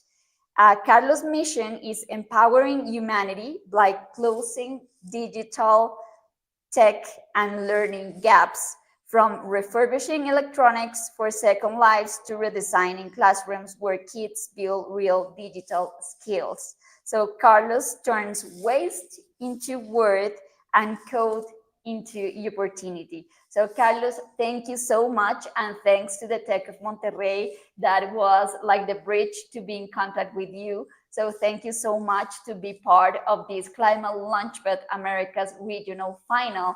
And we love to have you here talking about circular economy and artificial intelligence. That's a topic that is super hot, I think, because, and Carlos, I'm sure that I'm going to learn so much with you in these 20 minutes, because right now I am a little bit confused actually on how to put these things together about circular economy and AI. Of course, we have heard that technology is going to allow us to respond to these challenges on climate and contamination and pollution and the loss of biodiversity. But still, we already know that AI have a huge impact in natural resources, in consumed energy. So there's a lot of sound around this topic, right? And I think that right now we are having so much information that we still don't know what is real and what is not, and how really to approach this technology and the power of this technology in the better way to actually support our mission of responding to these challenges of climate. So Carlos, thank you very much, and the floor is yours, and love hearing you for this the next 20 minutes here in this final. Thank you, Monica. I'm very glad to be here. Thank you for this invitation, and I love that introduction. I really believe that everybody in the world is an entrepreneur, because our most important entrepreneurship is ourselves. So with this introduction, first I want to talk about me, but you have talking a lot. I'm Carlos Serrano. Here I am with my co-founders, Omar and Andres. And 3 years ago, we start a circular startup that it's called Rematech. And we have been in a lot of acceleration programs. Here are some of them. And when I received this invitation to talk about circular economy and artificial intelligence, I really think what what can I talk about that is not really common? So can you see my screen, right? Okay, so I think artificial intelligence is probably the most innovative technology in all our times. And what I have seen is that not all entrepreneurs are really taking advantage of this technology. And the question is why? Why not all the entrepreneurs are taking advantage of this technology? I have seen some entrepreneurs that are not paying for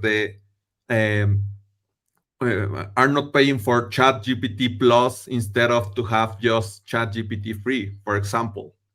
And the question is why?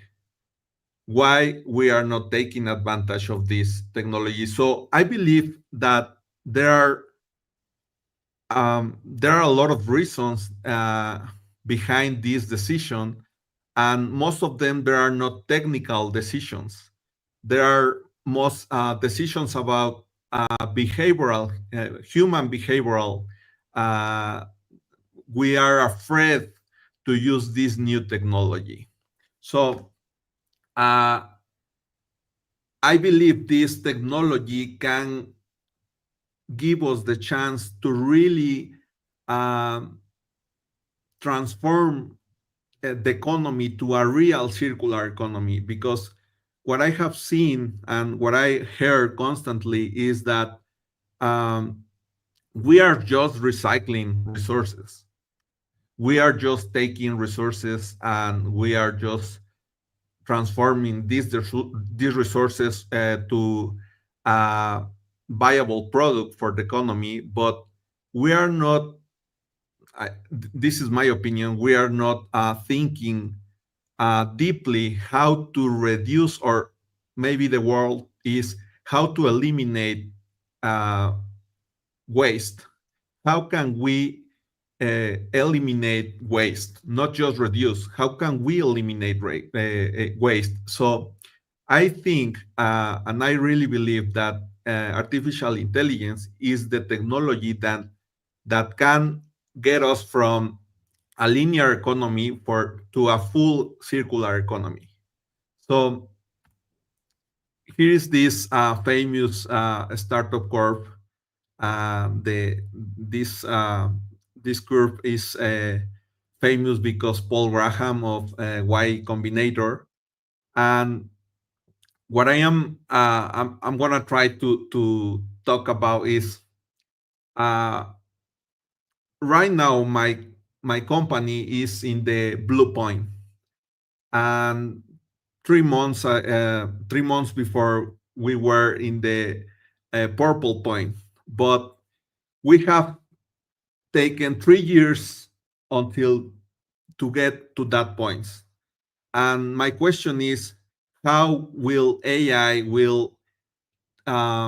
reshape this curve? It will true of sorrow will be eliminated, or maybe it will be just little. So I just want to talk about this, because if we want to take advantage of this technology, as I said, I think the barrier or the limitation is not a technical limitation. I think it's a human behavioral limitation, because as any technology, we are afraid to use it. There are a lot of unknowns that we don't really understand, and that's the really reason, that's my opinion, that's the deeply reason why we are not taking advantage of this reason. I mean, like, for example, right now, all the entrepreneurs have tools like B0 or Vercel or Lovable or Replit to make his minimal viable products or proof of concept in a really very quick time. But sometimes I see these entrepreneurs still are doing the things in the normal way, in the traditional way. And the question is why? Why, if we have a really good technology that can give us the opportunity to make this true of sorrow in a very, very little time. So I think this is the most important thing to question ourselves. Why I'm not using enough artificial intelligence? Because when people come to us and they give us opinion of my company, they tell us that we were very, very iterative. We are a very iterative team. And what I think is that we are not afraid of anything. I mean, like when it was November 22, OpenAI released ChatGPT 3.5, and we were one of the first startups in Mexico that we start using ChatGPT in the Plus version. And at the beginning, that technology was like really, it was not a really good technology at the beginning. But then you understand how to use it, and also this technology improved. And then I can see that we are really good using ChatGPT and other technologies like Cloud and Lovable, B0, and technology. There are a lot of technologies around. So what I believe is that if we do this this question to ourselves, and then we really understand why we are not using artificial intelligence enough, then we can reduce the time for the true of sorrow. This time when an entrepreneur, we are like really suffering because we don't understand what is happening, and we are almost dying. And that's the really part of an entrepreneurship where we are really sad about. We are almost trying to get off of entrepreneurship, right? So that's what I wanna talk about, and this is my opinion related to artificial intelligence. I think it's the way to have a very circular economy. And thank you for this opportunity.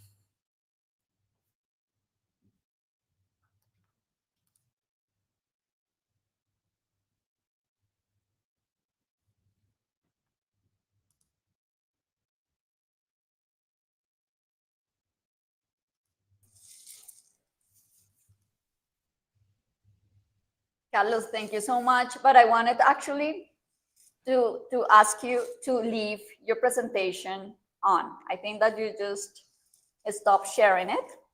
Okay. That last one.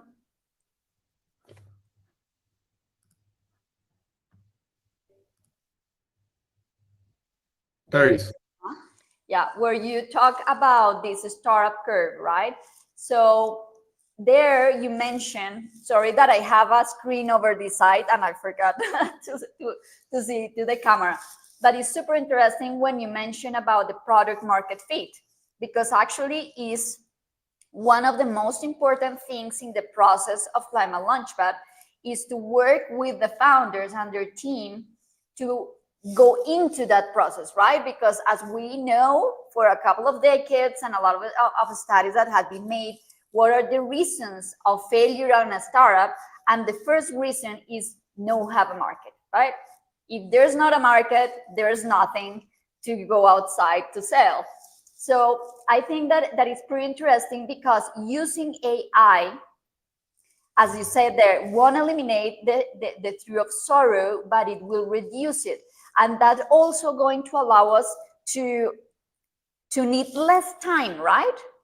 To need less time to go in this process, and maybe also to reduce the cost of investigation and research and security of this product market fit.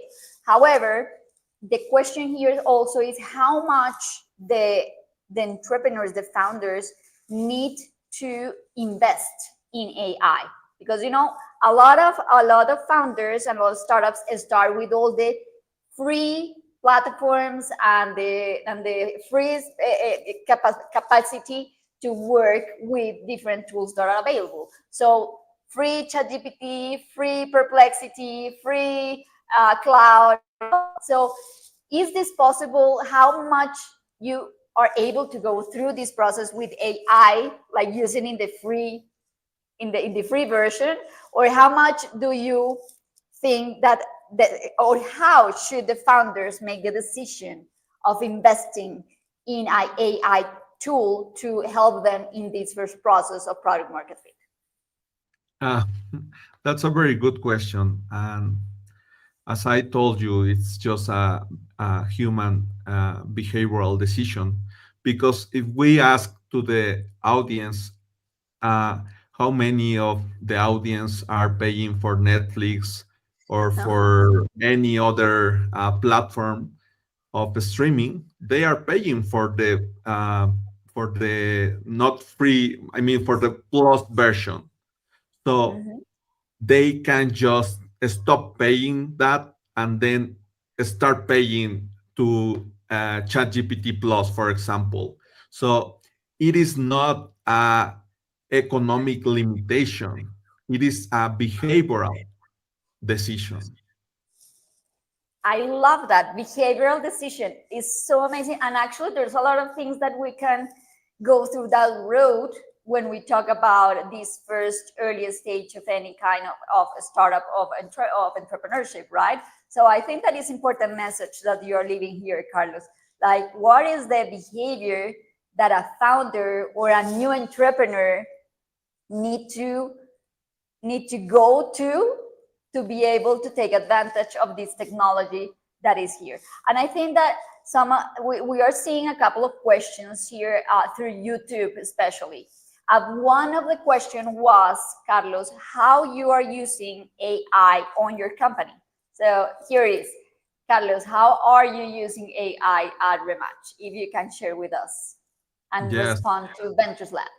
We are an AI-driven company. I mean, like, every time we have a problem, we first think how to solve this problem using AI.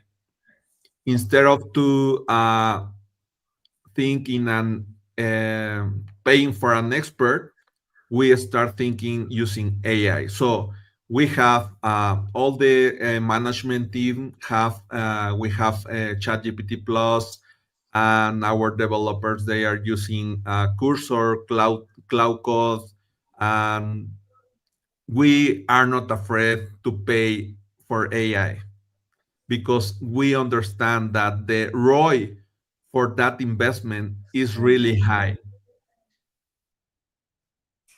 Where will be your advice for new entrepreneurs to go to that mindset? You mentioned ROI, like, it's like you understand, you change your behavior because you have the data and you have the capability of make those decisions based on data. And one of those data is ROI, is what is going to be the return of that investment.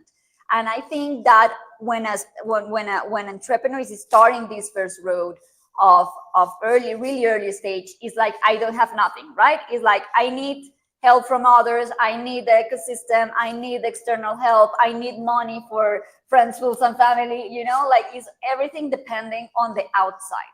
So what will be your advice for that change of mindset? As you said, this is just mindset. If you think about limitation, then you will see limitations everywhere.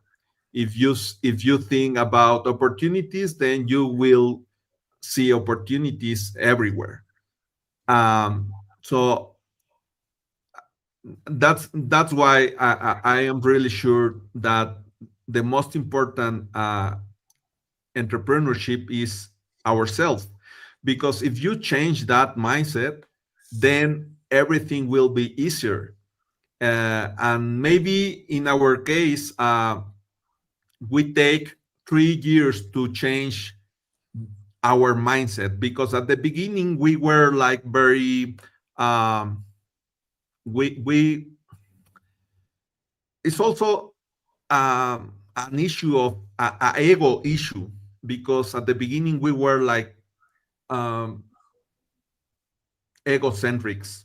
I mean, like, this will work like I think Like will I work. think.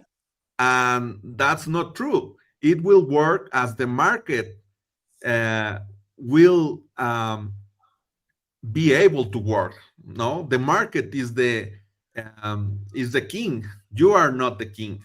So once you minimize your ego, then you can start understand the market, and then when you align all your decisions for that market, then things start working. Carlos, you leave us on a really strong phrases and quotes that I'm going actually to take to have some inspiration to my next LinkedIn newsletter. I think that is amazing what you just shared here. It's super inspiring, and also is going to make a lot of these new entrepreneurs, and the ones that also have a lot of experience, is not need to be the first one start process. Maybe it can be the second or the third. But right now, I think as the same line that you mentioned, the entrepreneurial mindset is a really important moment to work in, because it's totally codependent of the future of the business. So depending on the mindset of the entrepreneur and the founder, we are going to see how this startup and company or business is going to grow. So I always like to say, like, the personal growth of the leader is going to be correlated with the growth of the business, and you just ratify that message and send it, like, open the view and the eyes of a lot of entrepreneurs that is still like in this process of doing, right? Like, we need to do, and we need to do, and we need to do. So thank you so much. And for ending this space with you, Carlos, again, thank you very much. Please tell the people that we have here connected through the channels of Cleantech Hub and Cámara Verde, through YouTube, LinkedIn, and Instagram, how to look for you, for your company, to follow you in LinkedIn. I don't know, just allow the people to know more about you and your company. Thank you. Well, I'm in almost all the social media, like Caserrano M, is CASERRANOM, and that's my personal social media. And about my company is Rematec MX, Rematec MX. And thank you for this opportunity again, and thanks for this space. Thank you, Carlos, and we hope to see you soon, maybe in Mexico. So, and thank you very much for everyone that is leaving a comment here. We have Cristian said, un gusto acompañarlos desde el sur del mundo, Bahía de Concepción, Chile. That's amazing that we have people from Chile. Also, there was another comment like celebrating and congratulating the team of Carlos. So, Carlos, thank you very much. See you in the next opportunity, and keep tuned here. There's going to happen much more, and it's going to be an interesting pitches here in the upcoming hour. Another person said, Fantastic to be part of this ecosystem to make the world healthy again. Angelo, thank you to be connected here. Angelo is part of the Cleantech Hub Friends. He's in Holland and has been part of the mentor community for a long time. Another comment here, good luck to everyone with your projects, and I hope that together we can create global impact ventures. Gracias, Juan Antonio. And I want to also mention to the mentors. So, Fernando Grisi, greeting from Argentina. Woo, we are so excited to have everyone around the world. I want to talk about mentors. The mentors have a special place in our hearts in all the 7 countries that ClimateLaunchpad had been working through these years. The mentors had been absolutely... ClimateLaunchpad is a fantastic global competition. We're not going to accomplish the high level quality that we want with the global contest. So here we're going to share with you a short video recognizing and celebrating and congratulating the participation of the mentors through these years in all the countries. ClimateLaunchpad is a fantastic global competition that helps entrepreneurs bring their green startup ideas to life. I was invited to be a volunteer mentor, coaching teams on how to pitch their ideas to panels of venture capitalists. The winners would leave with their idea funded. One team I coached had an innovative, cost-effective solution to improving indoor air quality. Critical in a world where wildfires are prevalent. Their technology was simple and scalable, but their pitch was all facts and no heart. So I asked them, why does this matter to you? That opened the door to a personal story. That personal story was ultimately woven into their pitch. And suddenly they weren't just sharing a product, they were sharing a mission, one that others could jump on board and support. And that's where I found my place, helping founders make information impactful, turning their ideas into stories that move other people.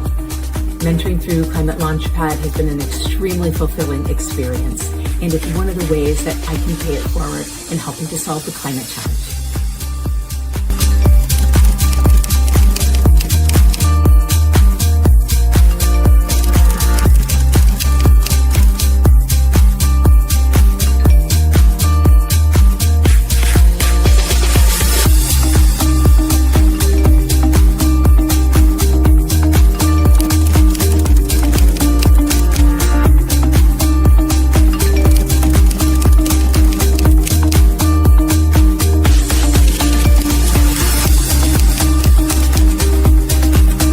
Hola a todos, mi nombre es Ana Carrala, soy consultora de movilidad y ciudades sostenibles, mentora y coach de innovación climática.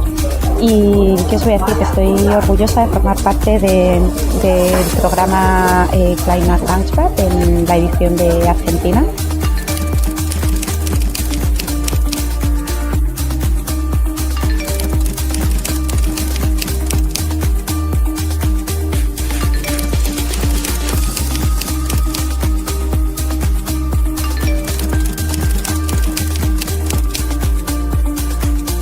Y bueno, uno de los momentazos de ser mentora de este programa, sin duda, ha ocurrido hace 5 minutos que mis chicos, como yo los llamo, mi equipo, me han ensayado el pitch y bueno, se me ha escapado una exclamación, un aplauso enorme, porque sé que detrás ha habido un trabajazo, han sido 3 semanas de reuniones, de mentorías, que empezaron con una alineación y con una visión que teníamos muy clara y que han resultado en una parte visible que es el pitch, que soluciones como las suyas son las que necesitan nuestro mundo. Que el mundo cambie, no solo una startup at a time, como dice el eslogan de ClimateLaunchpad, sino uniendo y conectando esas soluciones que están ahí fuera para activar el cambio que necesitamos. Así que nada, gracias por la oportunidad, gracias a ClimateLaunchpad y gracias a la organización World, a Facundo y a Melanie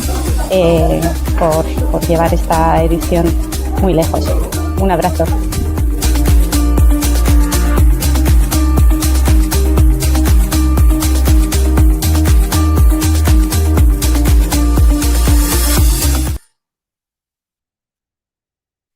Hello again. After this amazing intervention from Carlos, let's go back to our jurors to continue with our today's agenda of ClimateLaunchpad Americas Regional Final.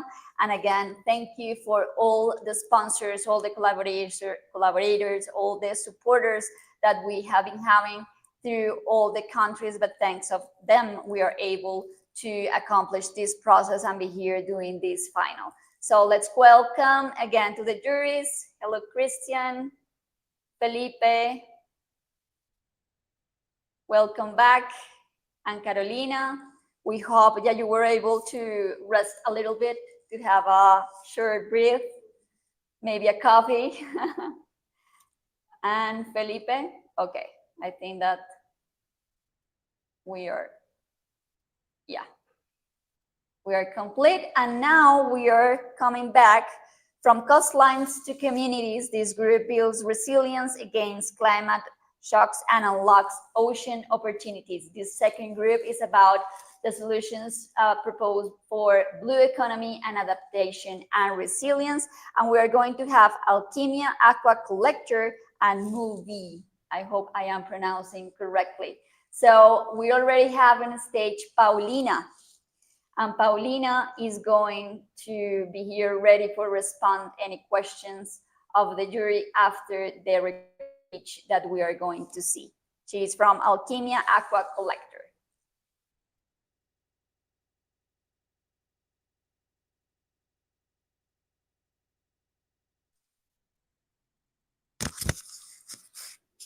So, hello, my name is Diego Mendoza, and I'm co-founder of Regenerative Ocean project. They say a picture is worth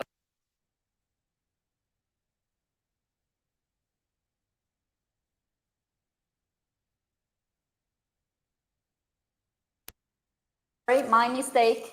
I'm sorry, my mistake. I made the announcement.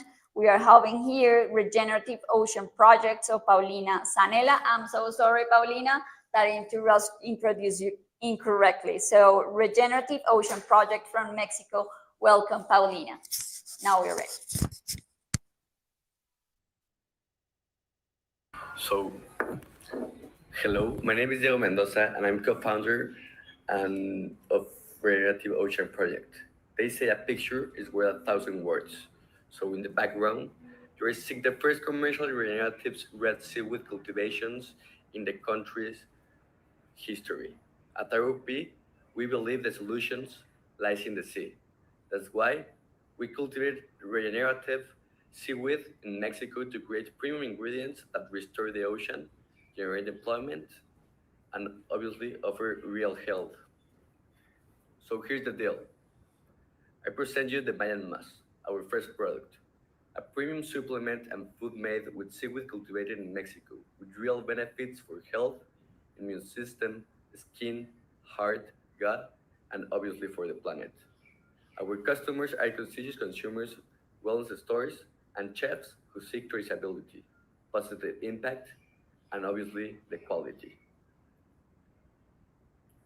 We're selling at $30 with a gross margin up to 75%. So the numbers never lie. There's a growing market. The global seaweed market is valued in $19 billion in 2024, and it's growing. The supplement market in Latin is $6.5 billion.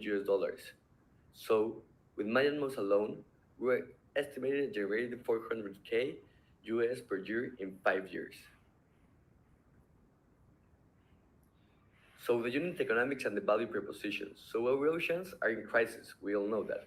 Biodiversity loss, pollution, overexploitation, and at the same time, we depend on the important in the seaweed. So cultivating without traceability or positive impact. We're wasting the regenerative power of the sea and leaving out those who live from it. So our proposition is simple but powerful.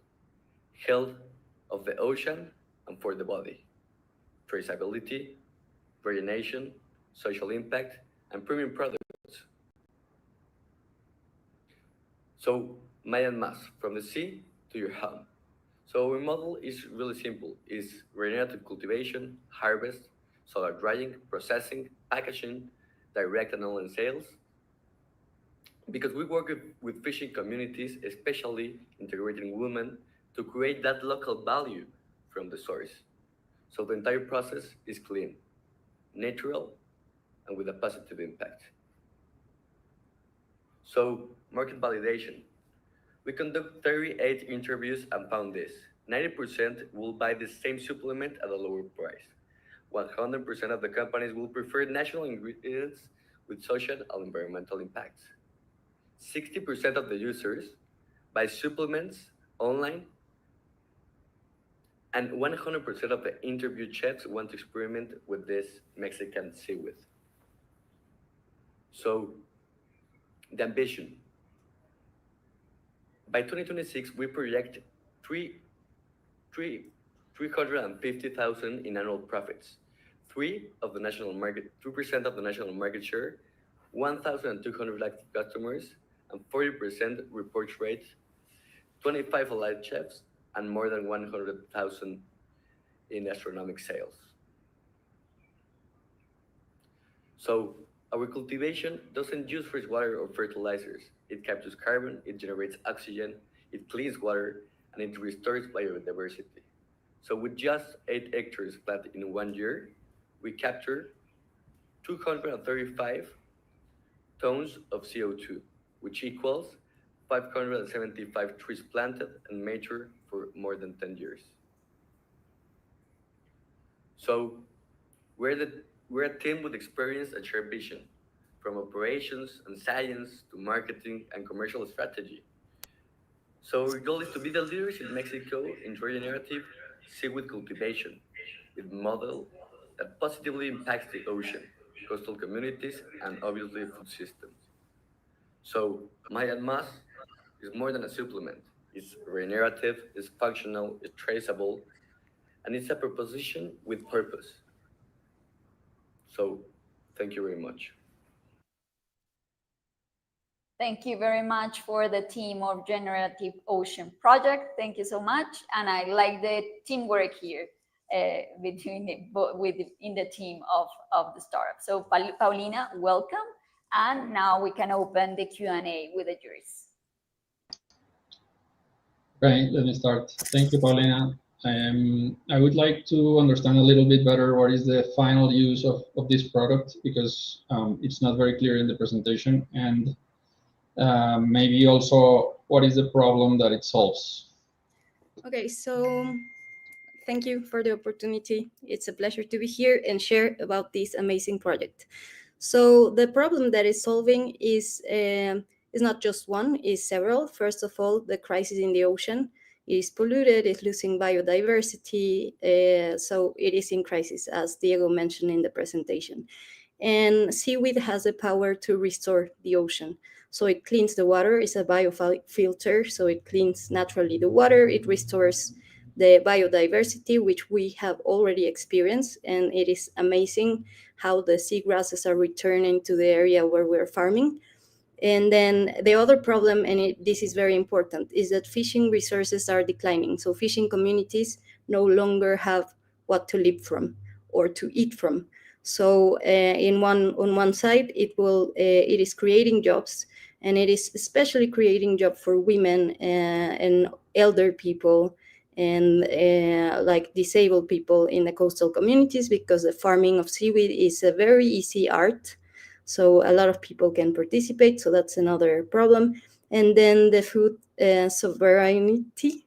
So people need new, okay, there's no fish, what can they eat?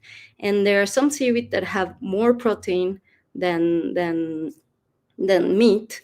So we need to look for new resources that are not damaging our earth, that we can consume to be safe. So the final product, as you said, at this stage is 2 products. So one is seaweed. It is just dry seaweed that chefs are going to integrate in their menus. So a food and that you can prepare in different ways. We have cookbooks, etc. And I have to share with you this news. Last week, we started selling and we're sold out for our first harvest. So it's amazing. And the second product is a supplement. So one of the things which I decided to go in seaweed world is because of health benefits. It's anti-inflammatory, it's antibiotic, like all seaweeds. It is super nutrition. It has 92 of 102 minerals and vitamins that human needs. So those are the two first, and then we're scaling to industrial, but that's a story that I will tell another time. Thanks, Paulina, and an interesting pitch as well. Tell me more about what do you need to accelerate this growth, and also geographically, where does it make most sense for you to grow into? Okay, so this is another very nice story about this project. I've been an entrepreneur for some years now. This project started some months ago. We got all the investment in one pitch from some Mexican ocean passionate businessmen and women. So at the moment, what we need to accelerate is just, like this. So this is the first red seaweed farm in Mexico. So the permits can be a little bit tricky, but what we need is just to get our permits. It is in the process, so that's what we need to scale. There's a lot of interest from government as well about creating a national strategy for seaweed farming. So I think we need to just push public policy a little bit so this can reach more people. We don't want to own all the farms. We want to create like family farms, so we can create economic units where we can buy the biomass from local producers rather than owning everything. So we need to develop in partnership with some NGOs these models so we can like scale faster. Okay, thank you. Hi. Paulina, congratulations. I always believe that it's very innovative to work with the oceans and to find a way to make it sustainable, not only environmentally, but also financially. That's why I'm delighted to hear that your first crop has been completely sold. I'm curious to know how you went to tapping into the market. What was your, let's say, access to the market and channels of distribution? And in that sense, I know seaweed is super, super complex to handle. I don't know if you thought about the delivery part of the connection to the market, the last mile of the delivery, which could also at times increase costs and make it very, very difficult to have relevant margins or margins at all. So I don't know if you've given it some thought to that, and I'm curious on how you're solving it. Yeah, so that's real quick. It's actually the opposite. So we sell dry seaweed. So the handling is very easy. The weight is very easy. If we were selling fresh, that would be a complete different story. But this seaweed has like this magic thing. So you dry it and then you rehydrate it and it looks as if it was alive again. So for chefs, it has like you can store it for 2 years without having any issue, like safety issue. So that part is solved. And the access to market, some of our investors are big in marketing and the other two are big in food industry. So we're using the same channels that they're using to enter markets, along with a nonprofit organization called Pesca con Futuro, which is working with all the chefs in Mexico that care about traceability and consuming local. So that was why we had such a strong entry to the gastronomic world. Thank you very much, Paulina. Thank you for the questions, Paulina. Awesome. Thank you very much. You have an amazing project. I hope, looking forward to see you do amazing things for the coming year. So thank you very much for being here. Bye, Paulina. So now we are going to welcome to Lucia. And Lucia is representing Syntex, Agro Syntex, that is a startup from Argentina. And actually, before you start, we already have the 3 finalists from Mexico. So Mexico is like, yes, they are done. They are not with nervous any longer. The rest of the countries is still in this exciting moment, and they will need to be have some patience and wait until tomorrow at the end of this event to know who are the winners. So keep tuned, all the Mexican teams, and enjoy this event. So now we are giving the welcome to Lucia Belga with Agro Syntex from Argentina. So Lucia and Fernando, welcome. My name is Lucia, the CEO. Hi, everyone.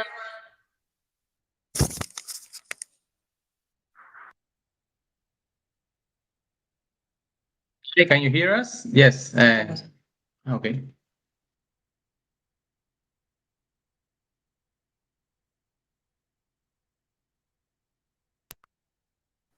Yes, we're hearing. We are sending the pitch right away to be able to watch it. Hi everyone, my name is Lucia, the CEO of Agro Syntex, a climate tech startup from Argentina. As the global population grows, we need more food to feed humanity, but livestock production is highly inefficient and polluting. Cows alone are responsible for about 12% of global methane emissions, a greenhouse gas far more powerful than CO2. If we don't address this, the way we produce food will keep accelerating climate change instead of solving hunger. So, in order to attack this problem, we are producing an anti-methanogenic feeding additive for cows, because they are one of the largest methane producers. To learn out our solution, we have two channels. One is a B2B, when we are selling our additive to distribution companies, and the other is a B2C, selling directly to livestock producers.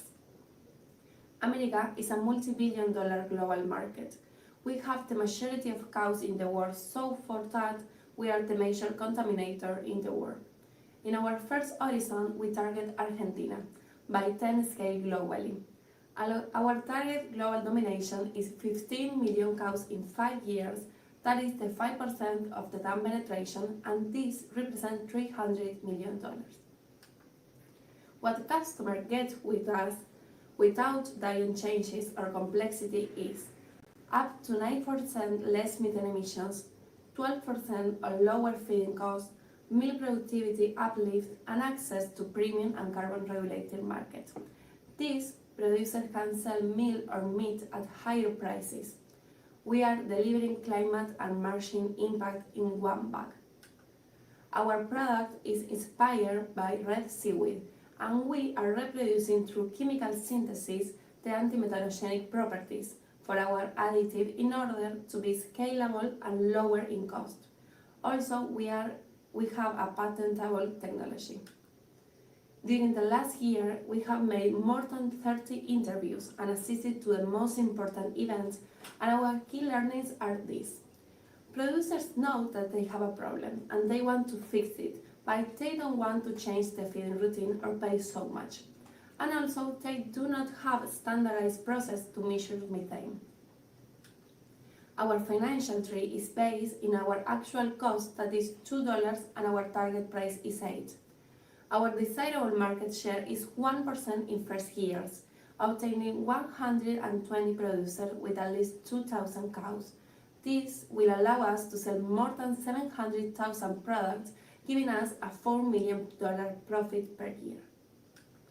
Without methane dropped us to 95%, we are also reducing feeding waste and water loss while unlocking carbon positive economics. We are aligned with United Nations CDH, with climate action, responsible production, industry innovation, zero hunger, and gender equality. If we serve all of Argentina market, we will help spare over 300 million quebracho trees. Not finding a solution for all these cows is equivalent to cutting down all of these trees. Imagine how many trees we can save in all the world. We are a diverse team. Fernan and Gonza are biotechnologists, and I am a business graduate. Our founder's dream is lead a science-based transformation in all the value chains and becoming a benchmark startup in climate impact with a valuation of $7 million by 2029, achieving 20% of market share. The fight against climate change starts in the domain of 1.5 billion cows, and we are here to win it. Thank you very much. Thank you, Lucia. Now, we have you here. Thank you, Lucia and Fernan. That was a great pitch and a great topic. Love it. So now I open the stage for the Q&As from the juries. Okay, Carolina. I have a question about the team. I see you're very strong on the science side, and you have one person that is part of the business side. This is very important to convey the message. It's a lot about what you all do is about educating and educating the consumer. have you considered a way to include someone in marketing or communications, or would you think is that something relevant within the access to the market of your products? That is a really great question. Thank you, Carolina. We consider to be more than what we are now, but firstly, we need a nutritionist or a veterinarian. So after a marketing people, we need other key key drivers. Yes, we need key partners. And of course, Lucia is an expert on marketing too, because he's a graduate from that area. And we plan to expand the team to more complementary partners. Mhm. Thank you. I have similar questions also, thanks to Lucia and Fernan. What kind of risks do you see in the next years coming up? And also what alternatives are out there right now? Okay, there is another alternatives to our product, like seaweed-based products that are all over the world. The major problem that we can have is regulatory, but there's no apparently big problems with that. There's an advancing on the politics of this accepting this type of products. And the alternatives have the problem that probably the other company knows. They're based on seaweed, and seaweed has the problem that can't grow as fast as other microorganisms or other types of products. So we use a synthesized product that permits allow us to be more scalable. So the big problem that we can have is that our production doesn't be enough, can't be enough to cover all the market, because we want to have a lot of market. So probably we need a lot of investment, a lot of scaling, and we are and in an early stage. We have our product, our first MVP product, just right here. And we need to advance and also have more people to know more about the scalability and developing a solution in a big scale. I think that is our most important challenge, but we are ready to tackle them. Okay, thank you. Congratulations for the pitch. It was great, Lucia, and thank you for your answers, Fernan. How do you convince the farmers to use your product? What is the value proposition for them? Well, we are not only a benefit in sustainability, we also have an increase in milk production and also in meat. So for that, here in Argentina, it's really difficult only speaking about the sustainability. So if the product or the farmer is more in the profit, we speak about all the benefit in the margin and in the cost. But if they are more open-minded to the sustainability, we also introduce the methane problem. But we want to be a triple solution, because we know that there is not only to take care of the planet, also is to be more profitable and also to be more efficient in your cost. And that message of efficiency on growing the cows and producing more milk is also has more impact on the climate, because more people will be able or will be more convinced than on using our product. So that is more climate impact based on economic impact. Thank you. Thank you, Felipe. Thank you very much for the questions, Christian, Maria Carolina, and Felipe. Thank you, Lucia and Fernan. Congratulations. And something that I'm really glad that I have seen this year during the competition of this year is those solutions to those targets that are not so fancy in this climate scenario, right? Like we are talking about cows that had been a little bit like, you are guilty, you are contributing too much to the crisis. And I like to see exactly those solutions that are targeting these not so fancy issues that are around the world. So congratulations. And well, I want to check right now the day. We had gone through the first group that was food systems and food and agriculture, and we saw there four ideas. Sierra from Mexico, Ayam Boy Life from Peru, Nash Foods from Colombia, Soiltronics Robotics from Mexico.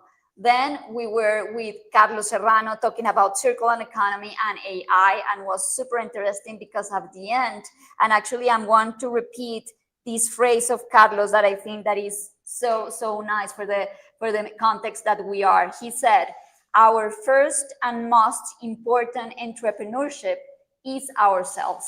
So here we are seeing business ideas. We are seeing this face of the founders of the team, but behind the scenes there is all these human beings, right? Like struggling in this process, and also with the need to work on themselves, on their mindset, to be able to accomplish what they want with their business ideas.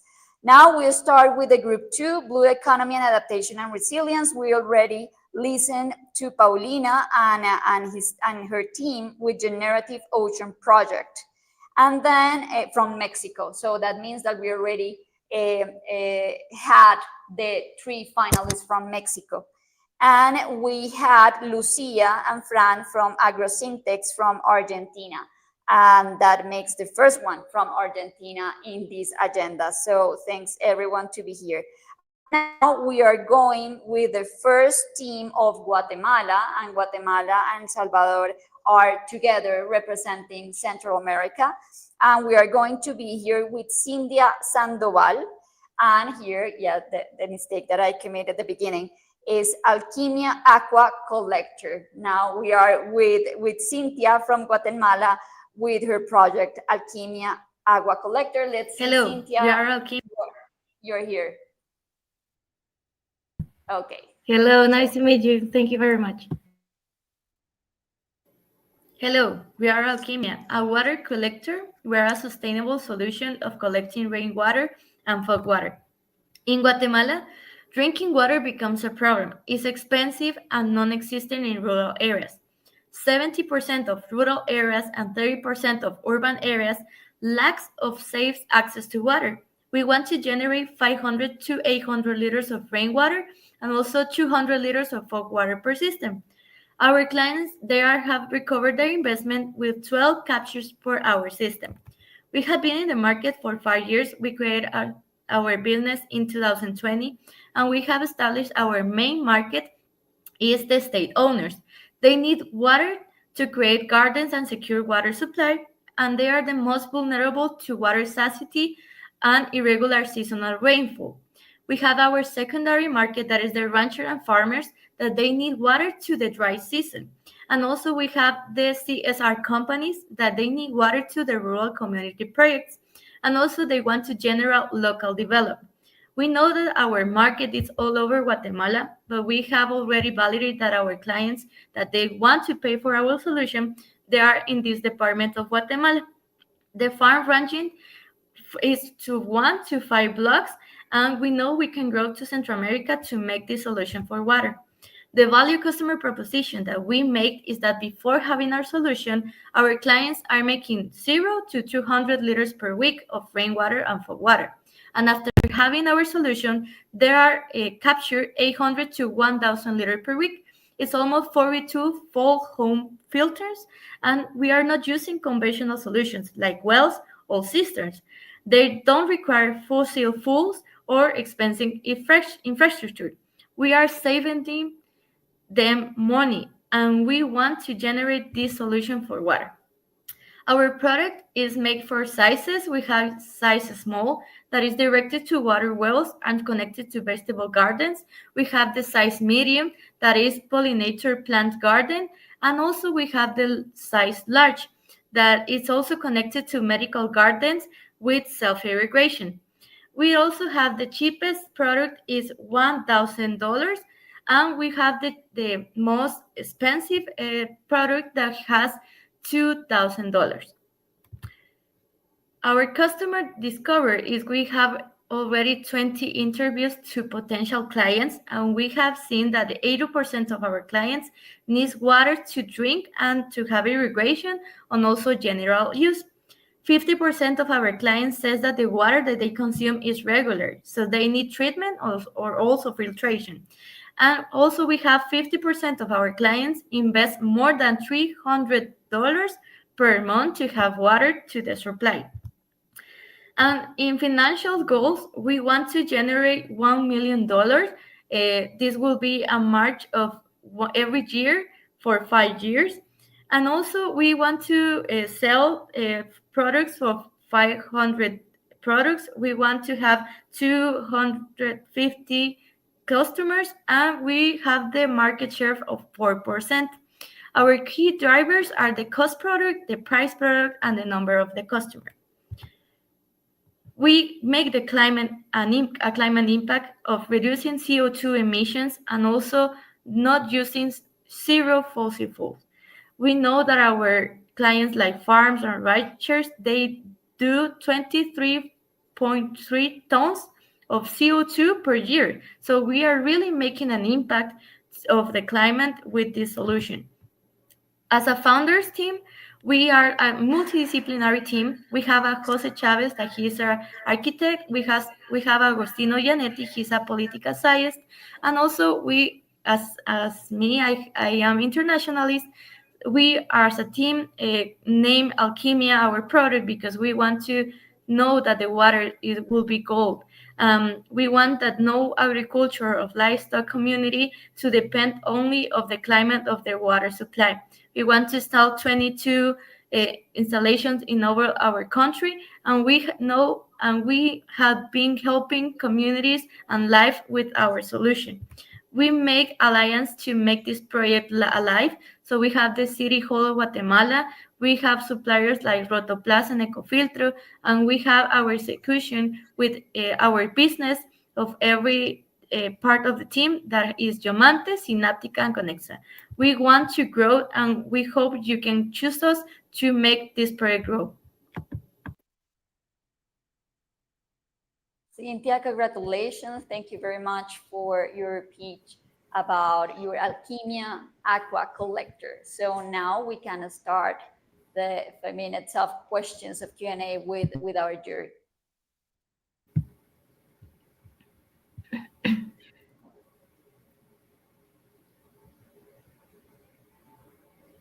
Okay, any questions from the jury? Also, we are seeing here a couple of messages from Guatemala directly, like giving some cheers to Cynthia. Congratulations. Carolina. Yeah, no, just I wanted to understand a bit more the market in Guatemala for this type of products. So you were saying that there's an opportunity there, but is it also possible that you're willing to scale or go to other Latin American countries? If so, how would you do that path to scale? Working with allies, or kind of your methodology maybe teaching it to someone and just translating that into best practices in other countries? How would you think about that a bit on path to scale? Yeah, thank you so much. We have our clients that are already from ranchers and owners from the States, businesses, and we have already seen that our solution makes a really impact in their capture of water, also for the scarcity. So we know that our country is a lot of full of trees. Guatemala is naming Nahuatl, country full of trees. So our solution is made for capture fog and water, rainwater of countries that have trees. So we have already know that Central America already has this type of climate. So we know we can make the impact to make to the other countries. And we have seen that we can teach this solution to other partnerships in these countries to make this impact more efficiently, and also to maintain the cost of the product. Because if we made our solution that us as a team in Guatemala go to other countries, will be more expensive. So we can also find some alliance, and already we are battling in Guatemala. That's our goal, to all capture 22 alchemias in Guatemala first, to know the studies of the fog water, and also then we can grow to Central America. Thank you very much. Thank you, Cynthia. And I have one question about the product, because you install it once, or do you let it install in a way? But what about maintenance? How long can it last? And what are the risks of this product? In the long term, right? Because there are savings, of course, for the water, but there's also certain costs of maintenance and repair and so on. Yeah, thank you so much for the questions. We have already established the maintaining of these solutions. We have a solution that we made $300 for the reparation and all the things that the maintenance of this structure. The structure it's 10 years of life, so it's a lot of time that it's always using it. We can move it, the structure, because it's made of bamboo and also for wood. So it can be also moved in a place that our client needed. So we already know that it's really low cost to maintain these structures. So it will be helpful for the clients. And we have already installed 5 our products in Guatemala. And we have already seen all this validation of what they are using. They are capturing water also, and they are saving money. So we know that our solution, it works, and it also can be the drinking water, because we have 4 types of filtration. So it's also for gardens and also for drinking water. Thank you. I was going to ask you that. How do you make sure that the water is safe to drink after you collect it? Can you elaborate on that a little bit? Yeah, sure. We won a Capital C in 2020 of the City Hall of Guatemala, and we made our first product. We started with 4 type of filtration, that is rock of river, and also another type of rock that is more like pome, it's called. So we have this type 2 filtration. Then we have the filtration of rotoplast, that are the tones that we collect the water. And also we have made the alliance with Ecofiltro, that is a company that makes home filters in Guatemala. So we have validated that our water, it's 99% clean to drink it. And we have already seen that the product is sold with these 2 types of product, rotoplast and Ecofiltro, to make the water to be drinking, not only for irrigation. Thank you. Cynthia, thank you so much. Christian, Maria Carolina, and Felipe, thank you for the questions. So congratulations, Cynthia. Here's Marco Antonio Fuentes saying felicitaciones, Cynthia, Alquimia Aqua Collector. Everyone in Guatemala is super happy, doing some cheering to you. So thank you very much for your participation, and congrats for the team in Landívar, la Universidad Rafael Landívar, that support you in this process, and have been amazing, the road that you have followed. So congratulations. So now, and we are going to see the first team from Brazil. So in this group, we saw the last one from Mexico, the first one from Argentina, the first one from Guatemala, and now the first one from Brazil. So welcome, Alice Monteiro. I'm sorry if I pronounce it incorrectly. And the name of your business idea is Movie. I'm sorry again if I pronounce it incorrectly. Please teach us, how do you say the name of your idea? Hello, Alice. Hello, thank you very much. Nice to meet you. And it's Alice Monteiro. Perfect, thank you. And your idea, how do you pronounce it? Movie? Movie. Perfect. So thank you for being here, and we are super happy because Brazil is also back in the competition. We lost them for a year, so we are super glad to have you again. The same with Argentina and Mexico, and this is the only thing that show us this, is that we are being stronger and stronger every year in all the America region, creating solutions for climate change and all the challenges that we are confronting right now. So, okay, we are going to shoot your pitch, and then we are going to a Q&As. Okay. Hello, my name is Alice, and I am here to present Movie. We believe adaptive and accessible ESG education to agriculture cooperatives help them grow in a way that is sustainable, competitive, and resilient. Our business model is simple. For 218 per member per year, cooperatives get full access to the Google-based platform with diagnostics, scores, and solutions that guide them through ESG implementation step by step.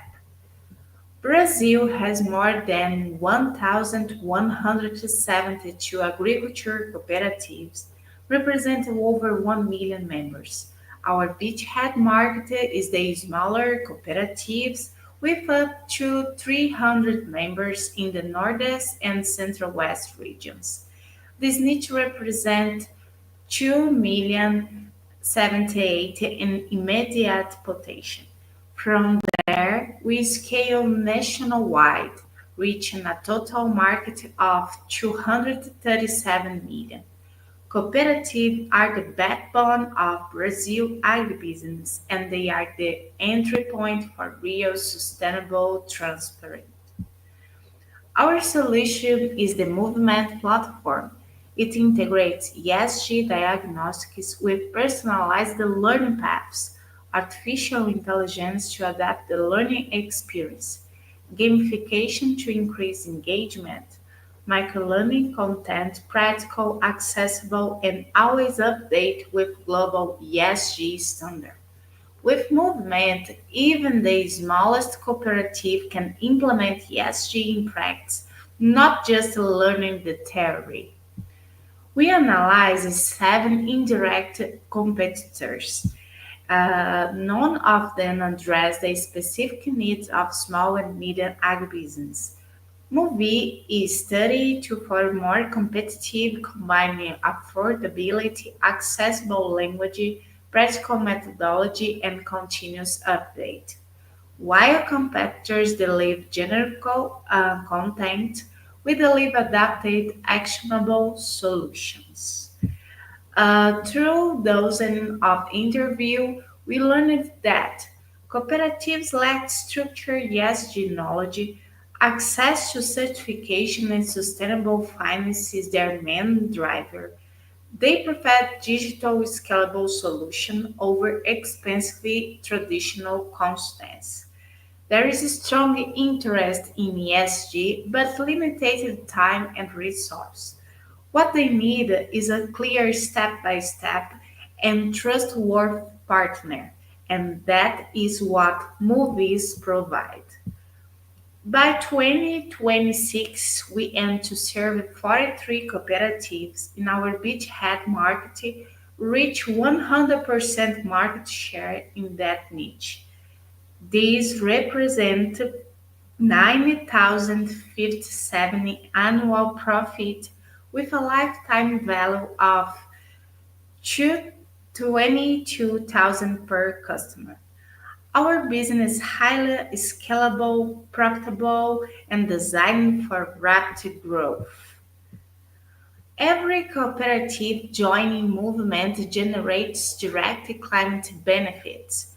Emission reduced from efficient and better management, carbon credits create new revenue streams, regenerative agriculture practice that protect soil and water, a continuous ESG culture guiding climate resilience.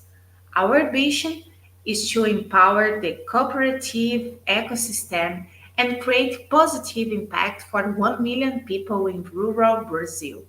For Mubi, sustainability is not a cost, it is a competitive advantage. Our team brings the right mix of expertise. Me, CEO, environmental engineer with 14 years in ESG consulting. Barbara Ferreira, head of marketing, 15 years in corporate marketing and social responsibility. Samuel Duarte, head of social impact specialist in community development. Rafael Coutinho, head of academy solution, PhD in sociology and academy research. Together, we combine technical, social, and academic experience to make Brazilian agribusiness a global benchmark in sustainability. Thank you.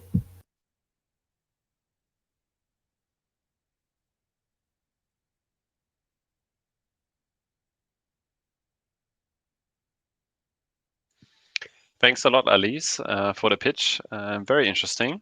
And one question: why do you want to offer this to the agribusinesses? Because you want them to respond to, like, let's say, Northern American, European, or even Asian ESG requirements, so that they can prepare and the production and products in the right way, or why? What is the reason behind it?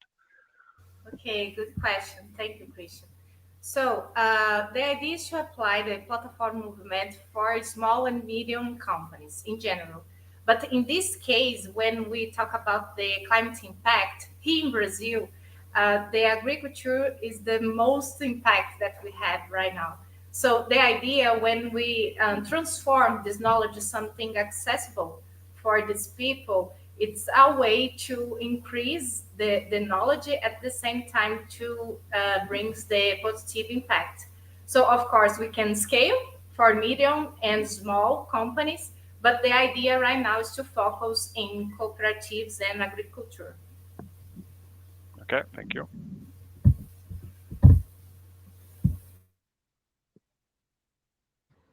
Can you give us an example of ESG practices that are very useful and very urgent for agricultural cooperatives today? Because there must be some that are more important than others. So what are the most important ones? Okay, so Felipe, I can give you an example, okay, that we have already here in Brazil, in Bahia. It's a cooperative with 41 agricultures, and they have problems, for example, about water, about the governance in general. They have problems about people, ESG. And during this project, we could teach them, but not just teach, build this idea together and empower these people to, for example, about water efficient, about climate change, to control the climate risks, for example. So I think with that, we can transform realities. Thank you. Nice to meet you. I'm Maria Carolina from the ClimateLaunchpad and from Building Markets. I am curious about something. I've always liked data and data analytics as a driver for decision making. I even had a business on it about it. And it was very, very hard to sell information. I know dashboards have gained a lot of traction now, but it still is very sophisticated for decision making. So you're gonna have to do a lot of training, teaching. How do you think you could go about that mindset, changing that mindset? Maybe in Brazil, you're much more advanced than other countries. But this is, I'm talking from the experience here in Colombia, basically. So, Alice, what is your idea on how to change that mindset in order to break into the market? Okay, Maria, good question. So I think during this process, we are creating our market, because right now small and medium companies don't have the idea immediately to invest in ESG. It's a fact. But when we connect ESG to receive investment, to, for example, increase the market, to access more value, more product value, for example, they are start to pay attention about ESG, connect with our opportunity to increase market, to for example, don't about risks, about opportunities. So when we start with this action, showing the benefits about ESG, I think we are change the mindset. And the second point, it's about our methodology, because here we are adapting something complex for something so simple. And with a simple language, a simple process, for example. So I think when we connect ESG for something that have a lot of benefits for these people, I think the mindset will change, and it's happened already during our process here in the field.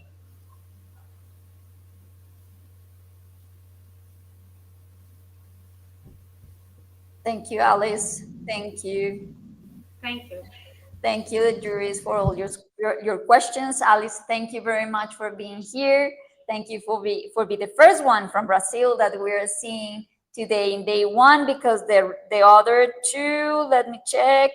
Oh, we have the next one actually is from Brazil too. And tomorrow we will be having the third of Brazil. So Alice, thank you very much. And actually before starting the group 3, I want to congratulate and also say thank you for all the organization, the national leads that had working with all the startups since May, June, July of this year in each country. I'm going to let the juries have a little bit of a breath and review your evaluations for this group 2, where we had 4 startups. So just close up those evaluations. And then we are going to be with the last 2 pitches, right? We are going to have the third group with urban solutions and mobility.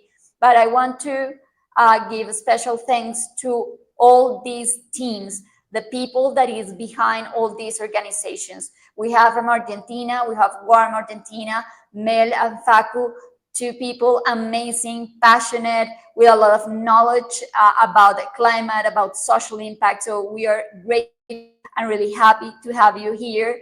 We have also Impact Hub from Sao Paulo. We just saw Alice. They have been working with them all these months. We have also Tech de Monterrey with his Instituto de Emprendimiento Eugenio Garza Lagüera, and we want to congratulate them. The job that they have been doing is amazing. The level of quality is impressive. I'm super glad to see all the Mexican teams here too. We have Clean Leap that is from US. Also, let me check. Yes, we are having today the last business idea that is going to be here is actually the first one from US. So thank you also to Porter and Martin leading this process of ClimateLaunchpad in United States. That is also really, really important for the global contest and of course for the region. And Cleantech Hub that is working in partnership with different universities around different countries. So in Colombia with Universidad Externada de Colombia, in Guatemala, Cleantech Hub is working with Universidad Rafael Landívar, and in El Salvador is with Universidad Tecnológica de El Salvador, and in Peru with Universidad del Pacífico. And we are really happy, as I mentioned at the beginning of this session, is that this year the ClimateLaunchpad global contest had spread broadly in the regions. So last year, I think that we were maybe 4 countries with Trinidad and Tobago that actually we missed them this year. But we were a really small regional final. And this year to have all these 21 business ideas with all these organizations involved, with all the passion of the people, because this is a purpose-driven scenario. All the people that is involved in this job is because it's connected with this important impact that we want to generate around the world. So, okay, now Igor is ready. He had been waiting to be in the stage. Hey, thank you, Diego Diaz, that he's amazing. He's one of the persons of the team in Colombia. We give a special gratitude to Diego because of his efforts to make this happen.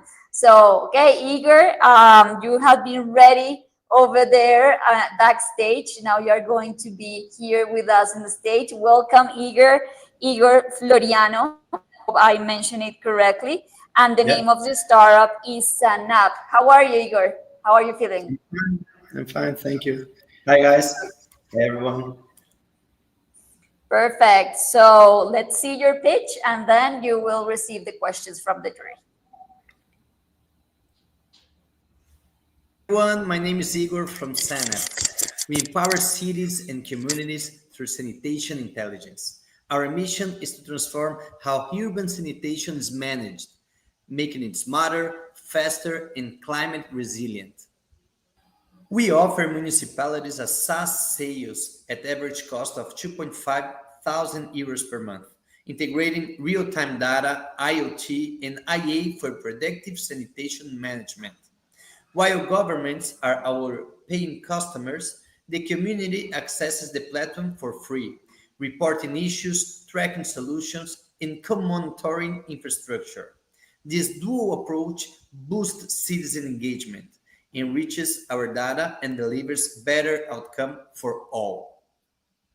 We start in South Brazil with 295 municipalities, targeting 2% adoptions or 6 clients that worth 180,000 euros per year, expanding nationally to 111 clients that brings 3.3 million per year, and across Latin America and the Caribbean, 340 clients that represent 10.2 million per year, annual opportunities in the next 5 years.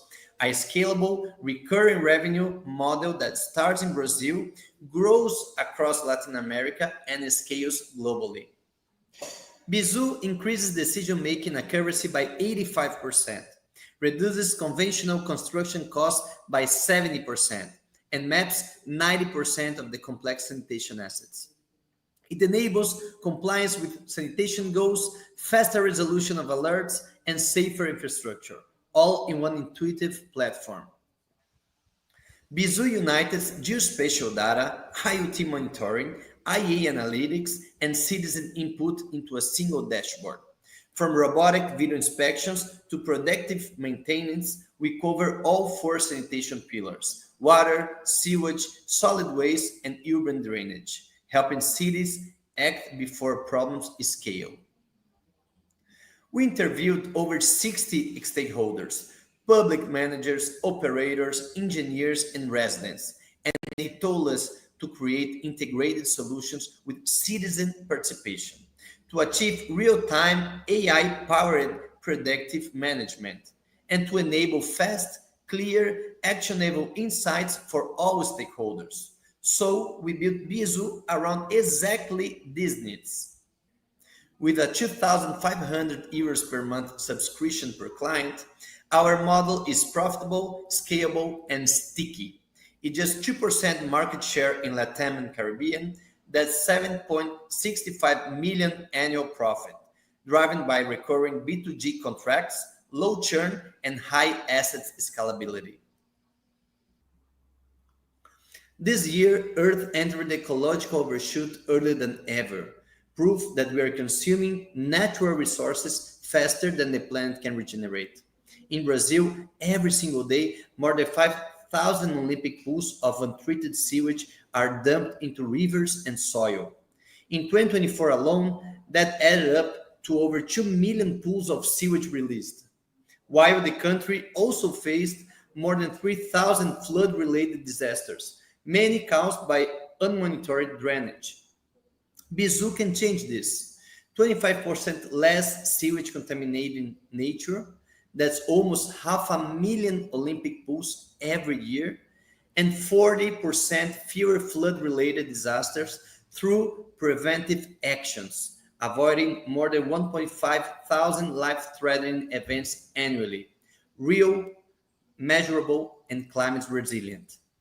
With a diverse and perfectly complementary team, combining expertise in engineering, data science, environmental management, and public policy, we are united for one vision: to create access to safe, sustainable sanitation for more than 100 million people by 2030, to achieve climate-resilient cities that prevent floods and protect water, and to be leading reference in smart sanitation across Latin America.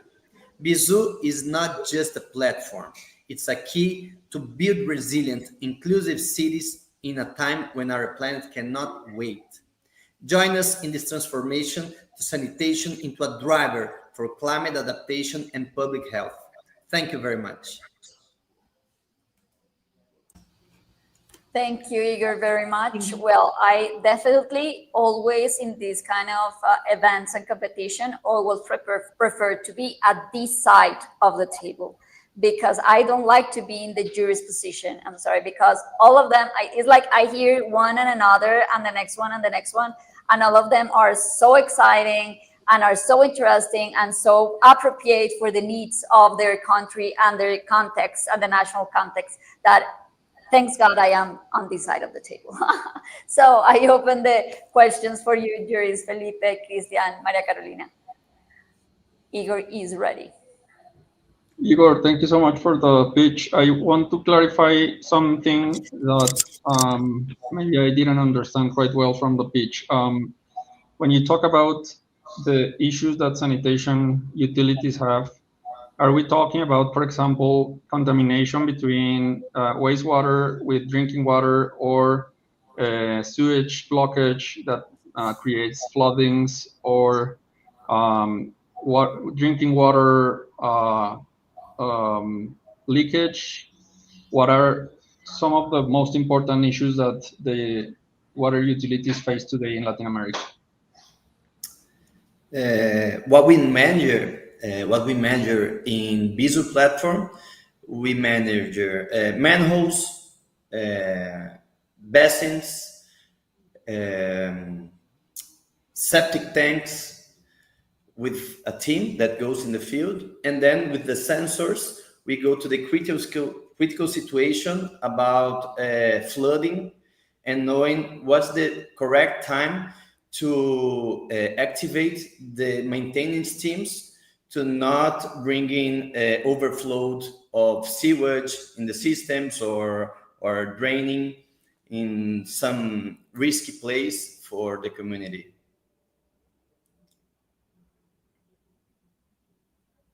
So your typical utility usually is facing the problem of contamination of the rainwater with the septic tanks content, and you are trying to prevent that from happening? Actually, what's a big deal for us is that we really think that sanitation, it's all about integrating their solid waste, drainage, sewage. You cannot see each part of itself, so you have to integrate all of them to know what's happening and to make decisions in the municipalities. So we not only see this by actually drainage and sewage, but we connect that with solid waste and how water distribution is going to some critical points, or it's below the opportunity to that place in the city. So we arrange everything together in the same dashboard. Thank you. Thanks, Igor, for the interesting pitch. And I mean, who would be your ideal client? Is it really the municipality, the city, or would it be private water utilities, or even kind of private sector companies or property developers, let's say? And what alternatives are out there in the market right now? Well, that's a great question. Our ICPs are municipalities and sanitation companies, private or public. In Brazil, we are trying, we have a law that until 2033, we have to universalize all sanitation in Brazil for 90% of all cities. So right now, the government can't do it by itself. And now we have a lot of private partnerships that they deal about efficiency. So we are in the right place in the right time, because that's what we are trying to sell. We are trying to sell well. We have a lot of problems about data in Brazil. So we collect the data, we transform it in decision making, and we bring you the efficiency that you need to your contract. Not only by that, but we have this opportunity that the community can put together a lot of info that the community thinks that it's important for us or for them. And then the municipality or the company knows what is about to go in that place, that in sometimes they never seen that before, that problem before. And the community says, well, here is a problem that we want you to get with that. Mm-hmm. And which alternatives exist on the market currently? We have the major companies that work, our competitors, they always work about efficiency in water. Because in Brazil is very new about data in sanitation. So I will say that 95% of every company that works with data and IA works with efficiency in water. And we go beyond that because we go to the solid waste and this drainage. So we have a lot of companies that go point by point, and we try to integrate all the things. But something that is very interesting, that in Brazil, there is a continental country, we don't see it here yet, the international companies that like Oracle or something like that coming from here. So we are actually trying to go into this blue ocean right now. Yeah, okay, very interesting. Thank you. Okay, thank you. Igor, thank you very much for being here, for being responding to the questions of the jury. Thank you very much. So keep in touch, stay tuned, be here for the next speech, and get connected tomorrow, and depending on what are going to be the announcement at the end of the day tomorrow. So the juries, please remember that we're working on that scorecard, doing the evaluation in real time. That's super important to don't get confused about the startups. So actually, we are finishing this day. So we have already nine pitches, 9 presentations from different countries. And we are ending today with the group number 3, that is about urban solutions and mobility. So if you check your scorecard, you should have just this last one started pending on evaluating. So the last one is going to be the first one from the United States of America, EcoGrain. So we are giving the welcome to Janet. Janet, how are you? I'm doing well. How about you? We are great. We are so happy to have you here in this Américas regional final of ClimateLaunchpad. So the juries are ready to hear you and to finish this day evaluating you. Thank you.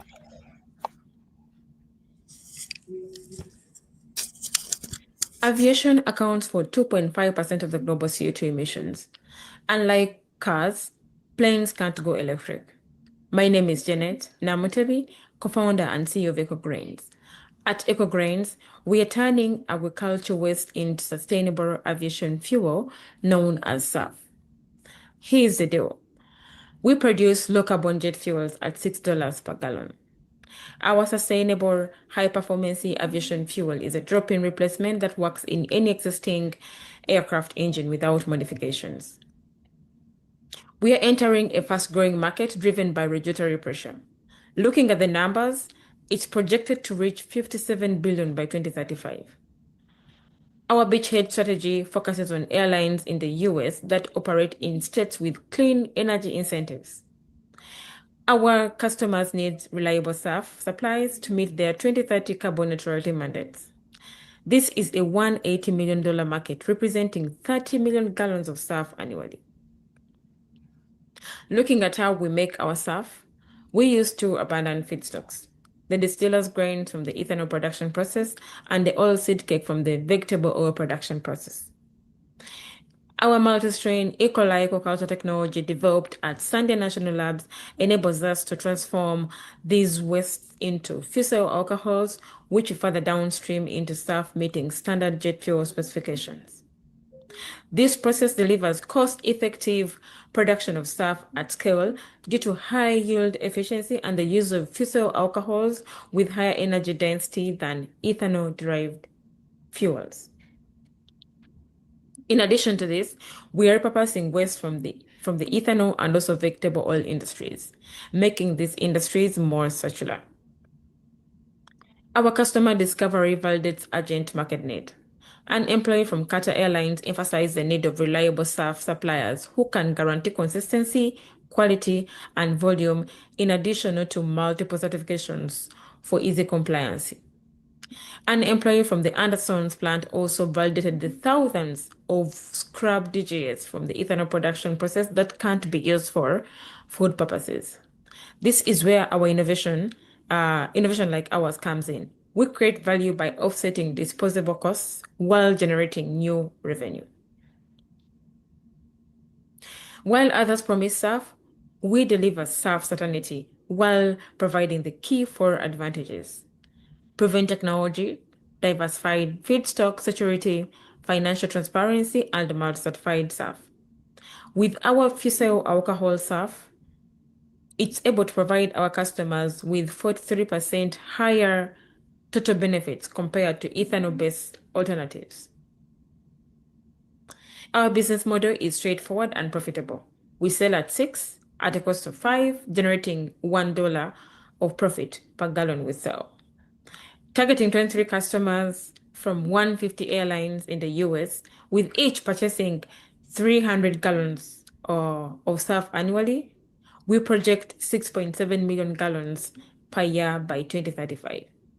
This translates to 7 million annual profit driven by 3 key factors: low carbon impact, supply consistency and reliability, and multi-certified SAF. Looking at our climate impact, we achieve up to 75% reduction in life cycle CO2 emissions. Using our water recycling approach, we also reduce water usage by 15% in our production process. This creates near cost parity with traditional jet fuel after credits and compliance savings, making sustainability economically viable.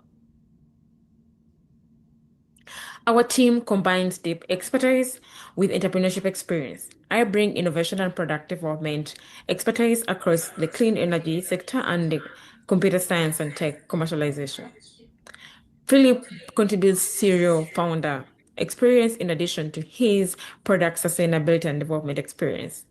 Richard provides computational chemistry expertise and research leadership.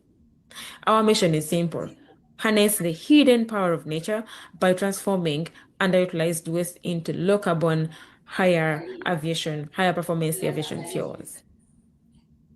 Thank you so much, and let's decarbonize the skies together. Okay, thank you. Thank you, Janet, very much. Thank you for your pitch. So now let's start the Q&A.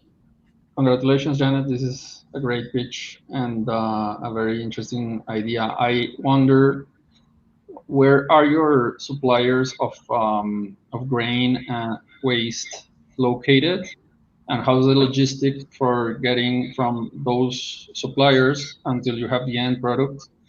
How much storage do you need? Do you have to move this by truck?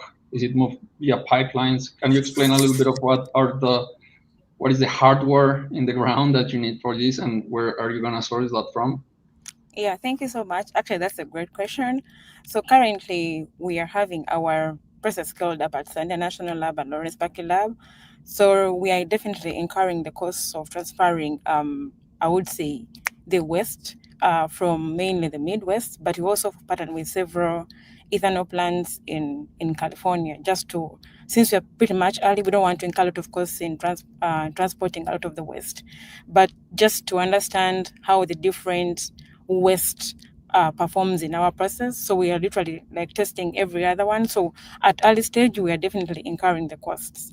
But as we're doing that, as we're keeping on scaling up, once we move out from the proof of concept, the goal is to co-locate with these ethanol plants to take away the cost of transporting the waste.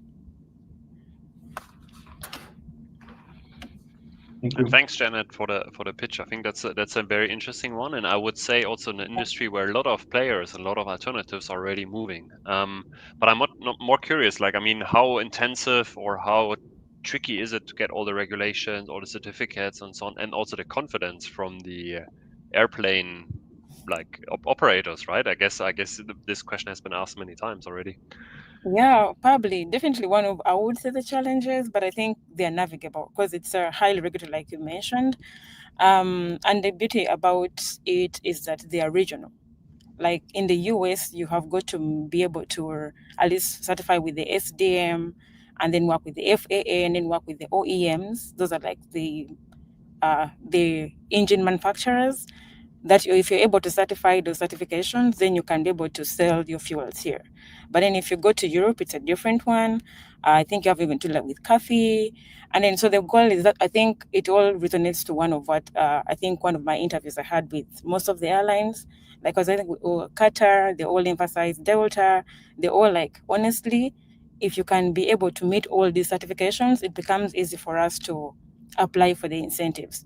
So our goal is also to move one by one. Since we're here in the US, we want to be able to maximize both the federal and the state level regulatories. But then our goal is as we scale, let's say if you go to Europe, find out if you're starting, let's say with UK or Germany, find out what happens in that area.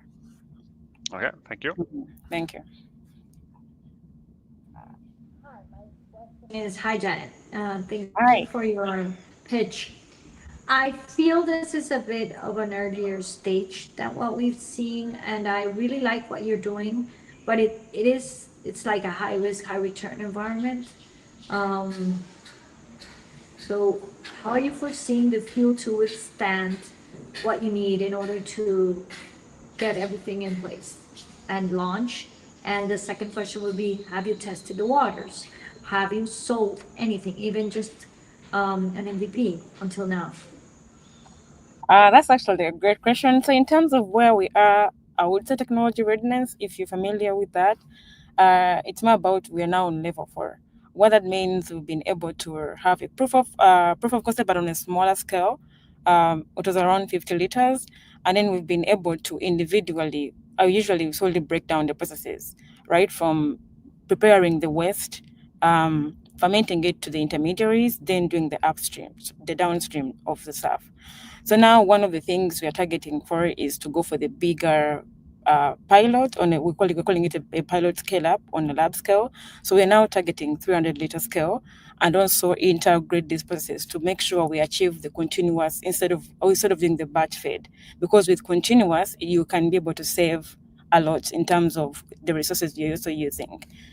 So that is one thing there. But yeah, so that's how we are planning to really go about our process.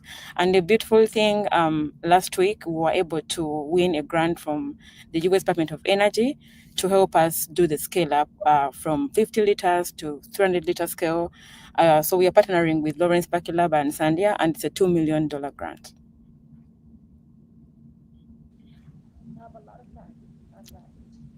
$2 million grant, you said? Yes. Well, great. I think it's going to be good enough to test the waters. That's also risky. You need to know how to manage those resources. Yeah, it's going to be risky. And not burn everything. Yeah. Just iterate very fast. That's my suggestion. Thank you, Janet. Thank you. Welcome.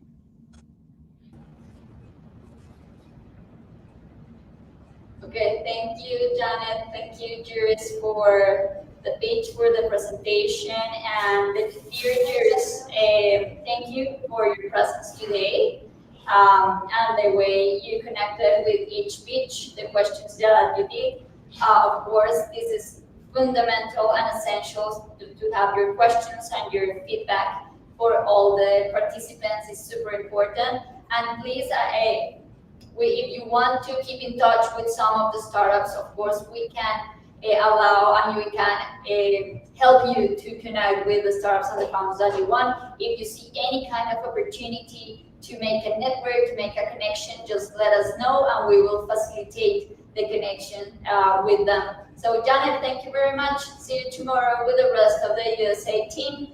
And jurors, please, we have concluded the day one pitches, so please take the moment to review and finalize your scores in the scorecard, and be sure to complete the evaluation, because we really need this for tomorrow and to have the final decision of who is going to be the winner of this ClimateLaunchpad Américas Regional Final. Okay, so thank you very much on behalf of our organizers.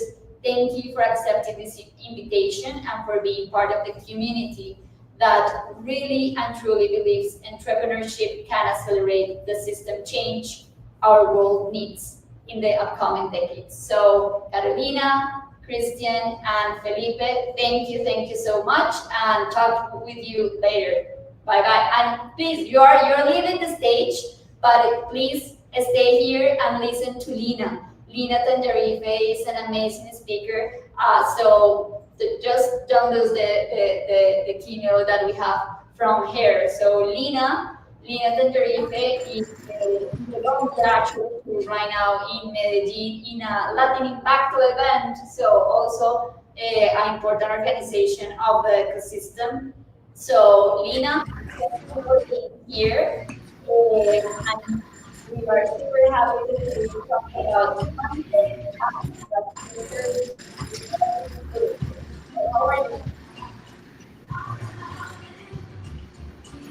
Okay, thank you so much. I just want to check with you if you are listening to me.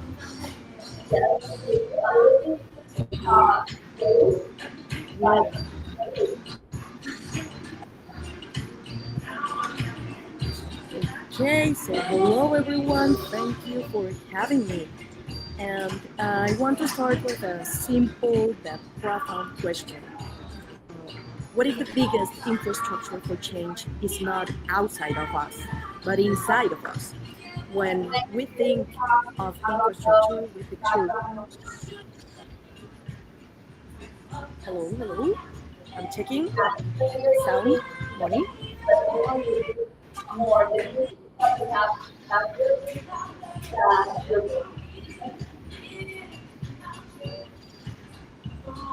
I can't hear you well, Moni, but I want to check if you can listen to me clearly.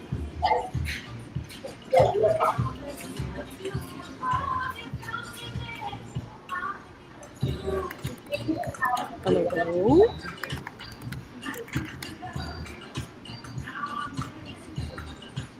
Moni? Here I am. Can you listen to me? Go ahead.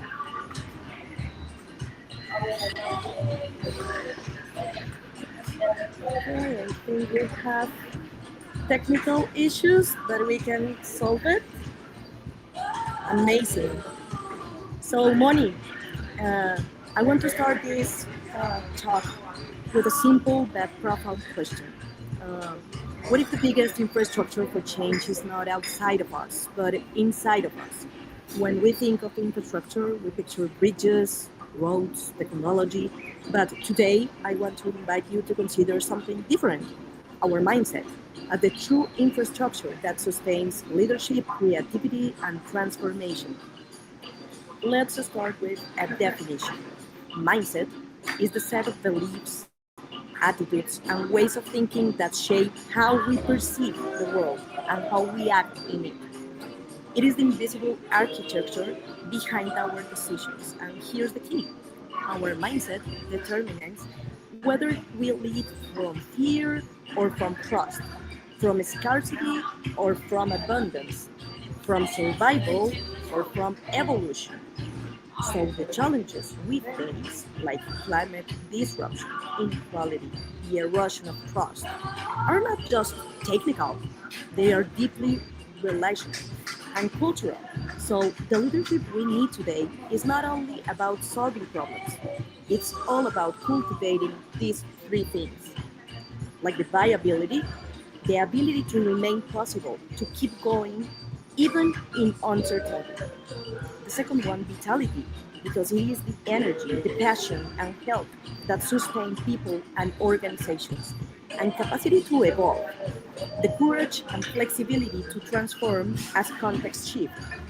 These three elements are about regenerative leadership, and it is leadership that doesn't just fix, it renews, sustains, and creates the conditions for life to flourish.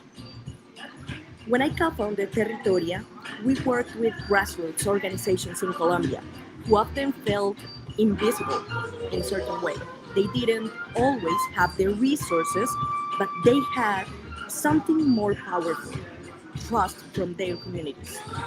By shifting their mindset from we lack to we have each other, we have our time, we have our talent, our local knowledge, they began weaving alliances that brought visibility, funding, and lasting impact. Their mindset shift became their infrastructure, and it was settled to grow and to take advantage of their potential and not the fear or the necessities.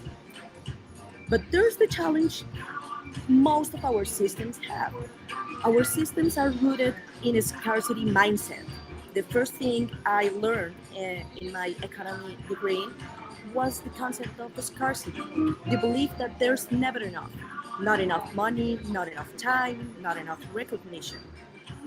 A scarcity mindset makes us compete instead of collaborate. It closes doors, builds walls, and limits imagination. So that's why I try to build an abundance mindset. The abundance mindset, on the other hand, is not naive optimism. It's the radical belief that Atrévete a soñar con el concurso de ideas verdes más grande del mundo.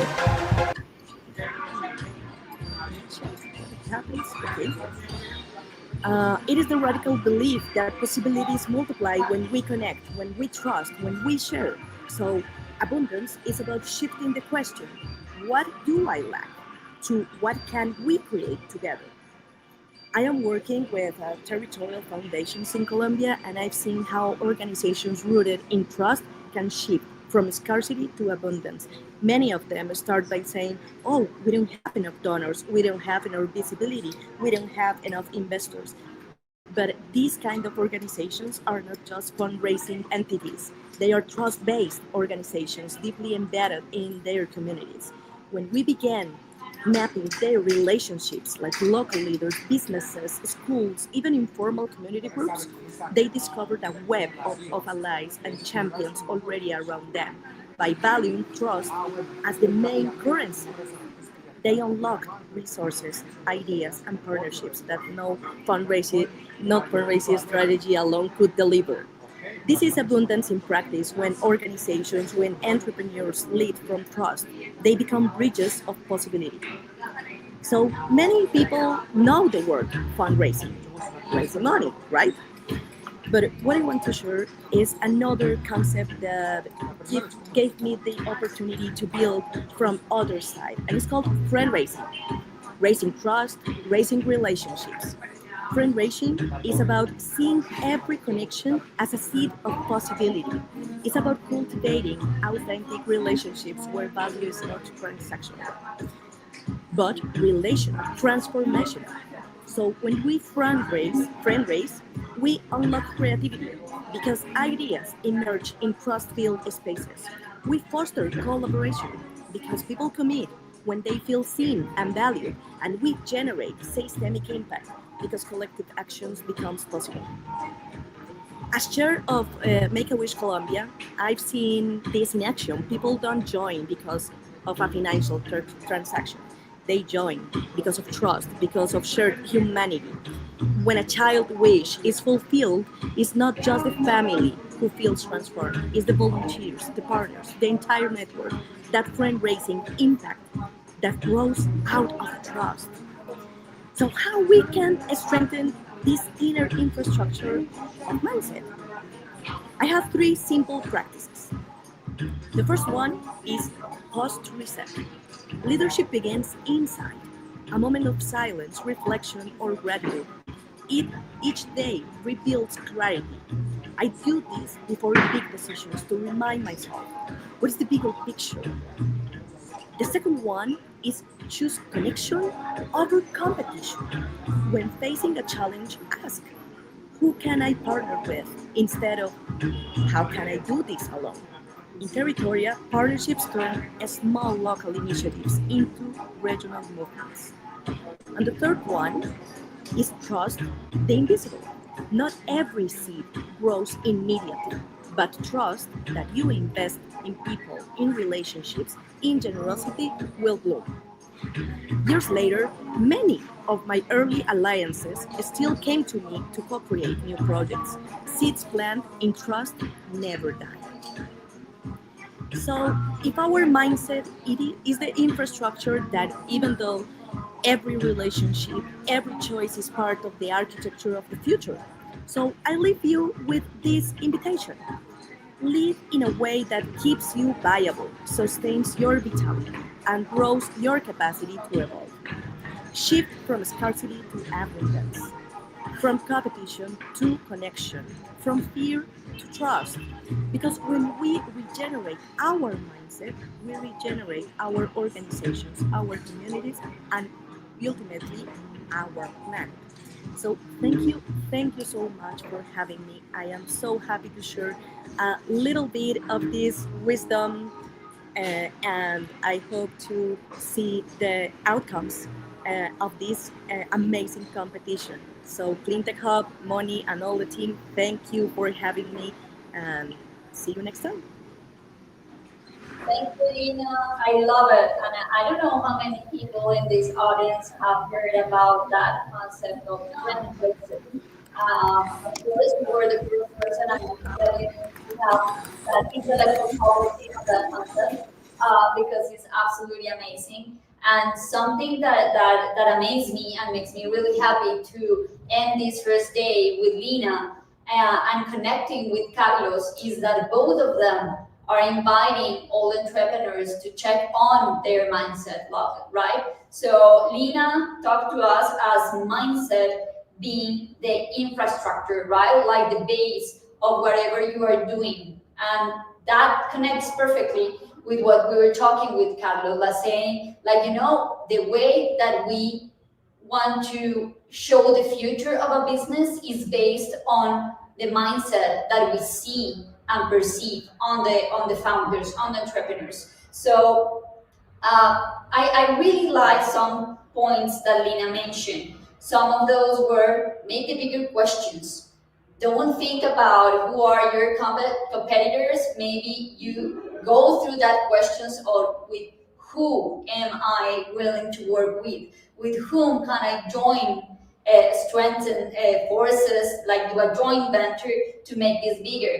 And this message is amazingly perfect for this competition because actually ClimateLaunchpad is the door for a step in an international community. It's like a bunch of people that we are like talking in the same language, looking for the same mission, like absolutely secure that the way to promote the systemic change our world needs is through entrepreneurship, and that we are sure that the leadership inside small companies are the way that we can create change, that we are not like so far of those, you know, we don't need to think about politicians or those super big companies.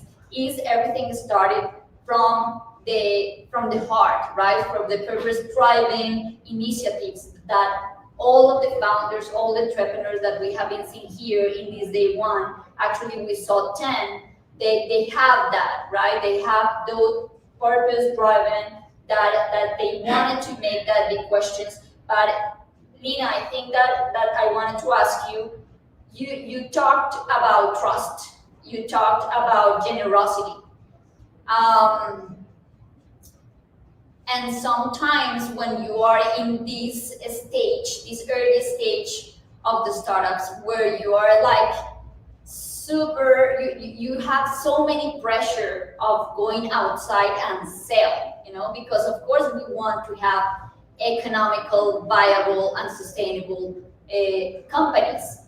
But when you start with impact in mind first, and then you feel the pressure of go out there and sell and make some money, sometimes we start like to feel confused and how to prioritize Like, where is the impact? Where is that trust, that generosity, that other point of view about joint forces and not just thinking about kill the market? So what will be your advice for these leaders that are starting in this road when they feel this pressure? I think pressure is always going to be there. If today you have sales pressure, then you will have a board pressure. So you have to build really a strong structure in your spirit and your soul to manage that kind of things. I think that's why the mindset, it is important to have a very strong basis. You have to breathe. I hope you can understand how to meditate and how to control the things you can control, because there's going to be a lot of things that you can't control. So you could focus on what you can control, and then you can breathe and take better decisions when you have this clear. But the pressure is never going to be away, actually. So bad news for all, but you have to understand how to manage it. Yeah, but news for all of that.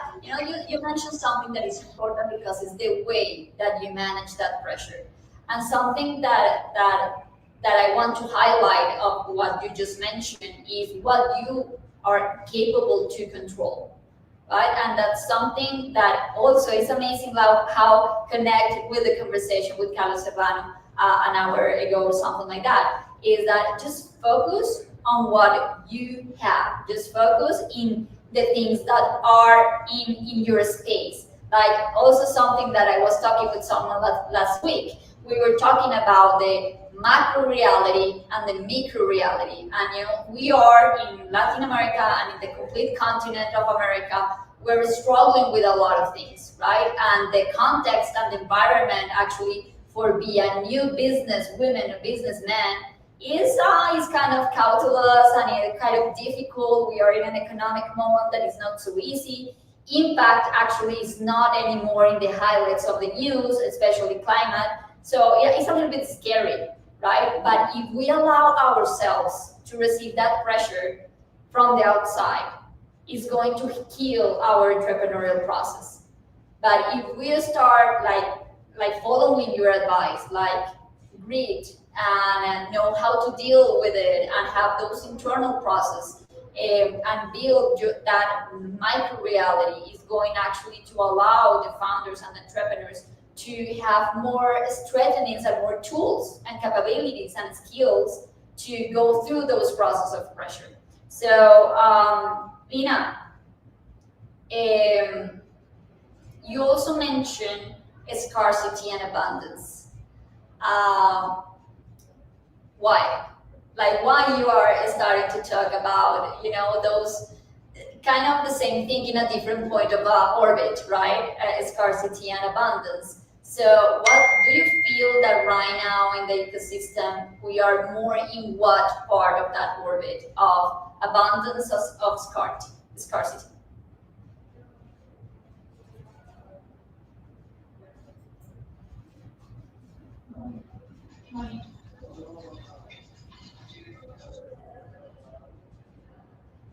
Amy, do you hear us?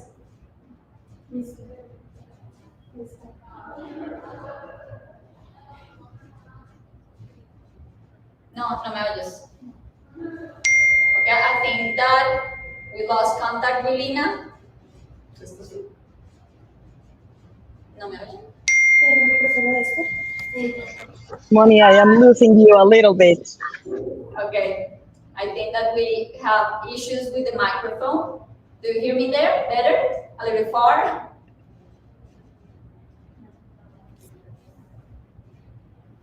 You sound okay. No, we lost sound. So, Lini, hola, Lini, do you hear there? No. Okay, so también perdimos sonido o solo no me oye Lina. Ya te recuperé. I hear you, like the last sentence.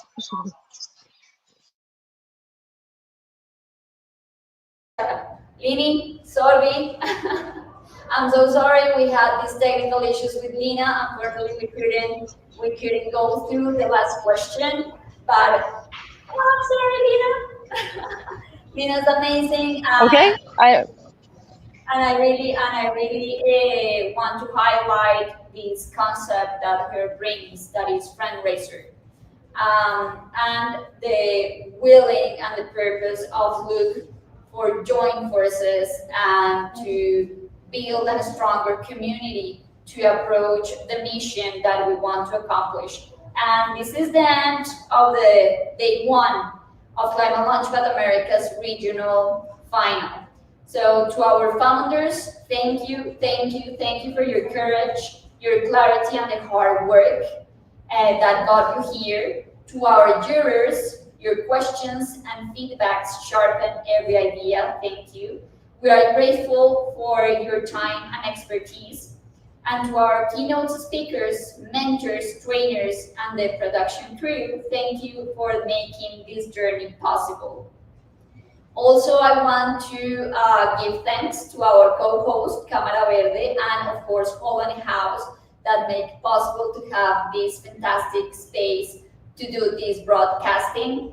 And thank you for all the national organizations around the country. So this is not the end. Remember that we will be back tomorrow, Tuesday, September 2nd, for day 2 of this event. More pitches, more inspiration, and of course, the more important thing of this event, we will have the winner announcement. I think that at this time tomorrow, so don't miss the moment. And when we discover who will be representing the Americas at the global Gran Final in Vienna. From ideas to impact, see you tomorrow. Bye-bye, good night, good afternoon to everyone. See you tomorrow. Thank you for being connected. Bye-bye. Ellos ya se arriesgaron. So ClimateLaunchpad is very helpful for my business. They help me in a few unique ways. First, I like how they emphasize the beachhead market. And once I discovered my beachhead market, studied it, verified it, made sure it was best for my product, my entire business plan fell into place after that. Olá, meu nome é Marina. Em 2022, eu participei do programa ClimateLaunchpad e ficamos em primeiro lugar na competição. Bom, esse reconhecimento foi essencial para aprimorar o nosso pitch, acelerar nosso negócio e também receber o nosso primeiro investimento. Então, aproveitem a oportunidade e boa sorte para todos. Grande abraço! Oi pessoal, meu nome é Heitor Filco, sou o CEO e um dos fundadores da Bioflore. Estou aqui hoje para falar um pouquinho da nossa experiência com a ClimateLaunchpad. Foi uma iniciativa super relevante para o nosso crescimento. Olá, meu nome é Gustavo Pires e eu sou o head da Feature. A competição ClimateLaunchpad veio no momento perfeito, proporcionando ensinamentos voltados à ação. Bootcamp, estado pela Sofia Cassino, se inspirou com startups e conhecimentos a respeito do mundo startups.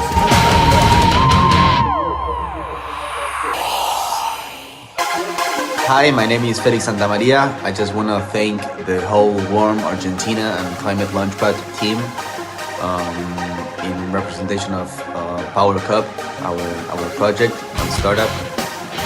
We've learned a lot and we are really excited to keep on learning and acquiring tools for the development of our startup. So thanks a lot.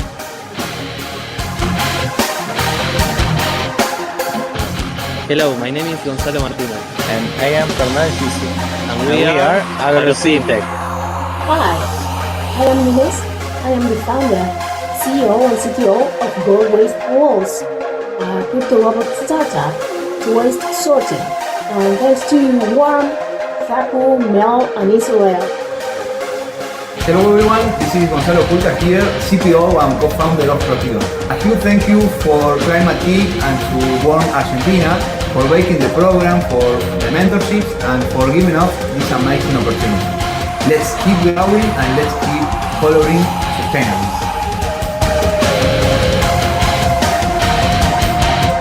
La verdad es que ha sido una experiencia muy bonita que nos ha realmente transformado, cambiado pues, nuestra visión de todo el impacto que realmente podemos realizar con Puenteo y verlo materializado en todo este proceso con personas tan valiosas que nos han acompañado en esta en esta aventura como ha sido Ana Torralba, que la verdad es que se la ha jugado tanto como nosotros, ha dejado todo el cuerpo, su mente, su experiencia, su pasión en todo este viaje que ha sido muy bonito, que ha sido muy constructivo tanto para Juan Cruz, mi cofundador, y para mí en lo personal. Así que bueno, a dejarlo todo en el día de hoy, más allá del resultado y de quiénes sean los elegidos y los seleccionados, que seguramente van a ser los correctos.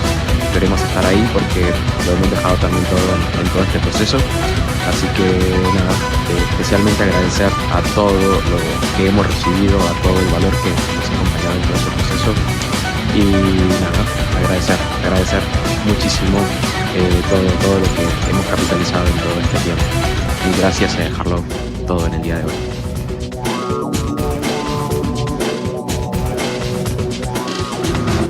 Hi, my name is Nathan, and I am the co-founder of Tech. Participating in the ClimateLaunchpad Bootcamp was a game changer for our startup. It helped us to clarify our proposition and connect it more directly to the market. Not only ClimateLaunchpad prepared us to a pitch more effective, but it helped us to think bigger.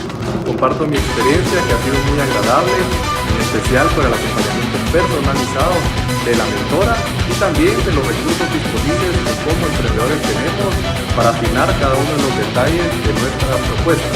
Adicionalmente, las charlas semanales que se nos brindan nos permiten pulir los detalles necesarios para dar un pitch con una estructura ordenada y que pueda ser entendible para cualquier inversionista o cualquier persona interesada en el proyecto.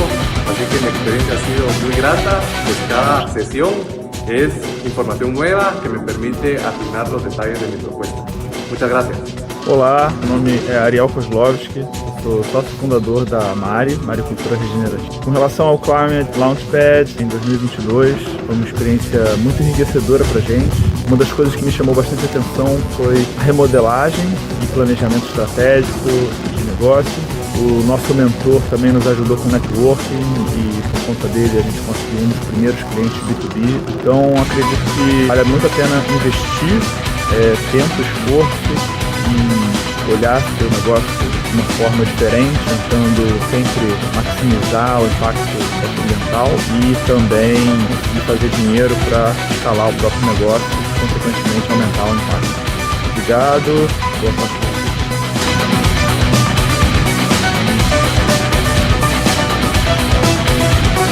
Hola, ¿qué tal? Mi nombre es Darwin Díaz, director ejecutivo de Calpa Gris.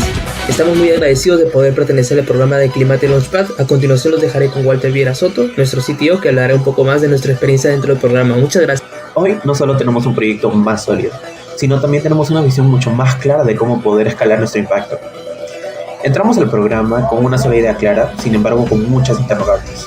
Y el bootcamp fue clave para poder aterrizar nuestro modelo y entender el verdadero potencial climático de nuestra solución. Las mentorías nos ayudaron a poder refinar nuestro pitch, validar nuestro mercado y tomar decisiones estratégicas con confianza. Y esto ha sido una experiencia transformadora, gracias a ClimateLaunchpad por impulsarnos a soñar en grande y actuar por el planeta. Hola, ¿qué tal? Soy Oscar Castro, CEO y fundador de Toda. Y en ClimateLaunchpad hemos transformado una visión en una estrategia concreta.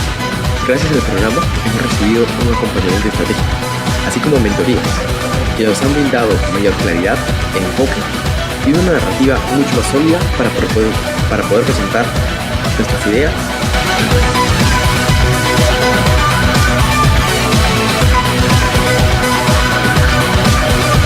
Hola a todos, mi nombre es Francisco Villalobos, CEO de Evento. Actualmente somos participantes del programa de incubación Innovadoras con el proyecto de bioconversión soluciones. Hola, ¿qué tal? Mi nombre es Ricardo Sosa. Mi proyecto se llama Sembrando Esperanza y lo que busco es poder llevar acceso de agua potable en momentos a aquellas familias que más lo necesitan. Hola, ¿cómo están? Un gusto saludarles. Mi nombre es Evelyn Valverde y soy la fundadora de Testigos acá en Costa Rica. No me imaginaba el impacto o la importancia tan grande que tenía Creativos, y la puerta que se me abrió ha sido de gran apoyo, de gran acompañamiento, de guía y de muchas mejoras que implemento en mi empresa día a día. Mi nombre es Sandra Tadico y lo que más me ha gustado en el programa son las sesiones que nos brindan. Estamos viendo lo que es el nicho, el impacto o el valor de nuestro producto, nos han ayudado más a enfocarnos en nuestro producto, de cómo manejarlo o cómo mejorarlo. Me ha gustado mucho y espero tener buenos resultados.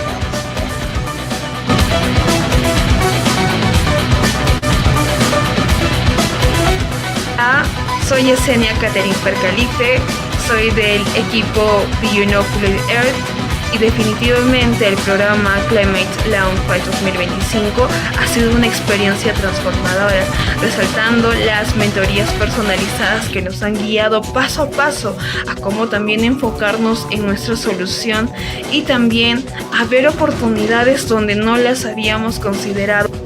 Hola. Mi nombre es Anthony Torres Solano, estoy basado en Costa Rica y soy representante del emprendimiento Batsu. Gracias a ClimateLaunchpad 2025 hemos podido transformar lo que antes era solo un esbozo de una idea a realmente tener un plan de negocio que incluye la validación del segmento de mercado de nuestro propósito y además que ha integrado a nuevas personas a nuestro equipo.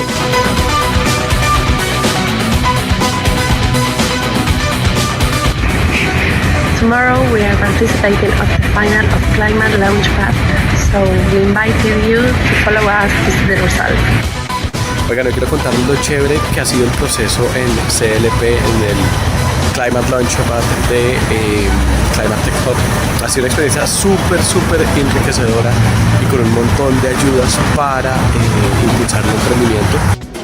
Olá pessoal, eu sou o Alessandro Tausen, founder e CEO da Ancestors. A experiência do Bootcamping, ela superou as nossas expectativas, onde lá a gente teve informações precisas, conhecimentos, network, e demais variáveis que são ligadas ao programa.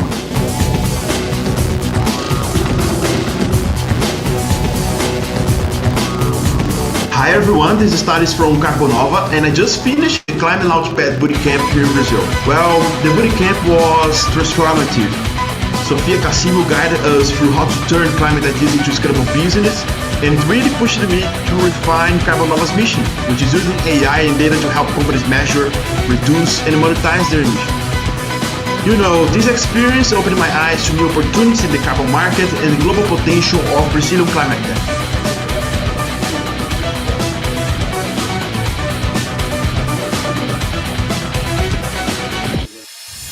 Hello, I'm Lucia Martinucci from Zapucay, a participant in the ClimateLaunchpad. For my project, this program has been fundamental. The bootcamp provided me with practical knowledge and key tools to move forward with confidence. E aí pessoal, tudo bem? Eu sou o Rafael Coutinho, o líder de educação da Movi. O Bootcamp ele foi excelente para que nós compreendêssemos como montar o nosso pitch deck de forma concisa, detalhada e qualificada. Os deveres de casa que também foram passados ao longo dos 2 dias nos ajudaram não somente a entender os desafios do próprio programa, como também a se apropriar e a entender melhor o nosso negócio, essa grande temática de transformação e mudanças nas questões climáticas. Olá pessoal, meu nome é Rodolfo. I'm the founder of Symbios that is building living systems for organizations with AI. And being part of the Brazilian group has been important to clarify our business operations, product strategies, and especially the customer journey.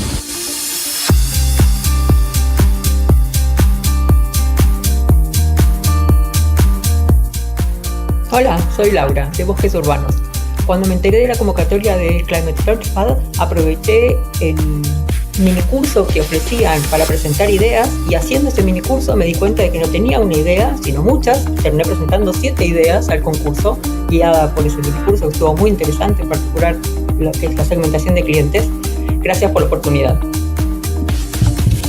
Muchas ideas para cambiar el planeta, con algo en común. ClimateLaunchpad. ClimateLaunchpad. ClimateLaunchpad. ClimateLaunchpad. ClimateLaunchpad. ClimateLaunchpad. ClimateLaunchpad. ClimateLaunchpad. ClimateLaunchpad. A ClimateLaunchpad. ClimateLaunchpad. ClimateLaunchpad. ClimateLaunchpad. ClimateLaunchpad. Olá,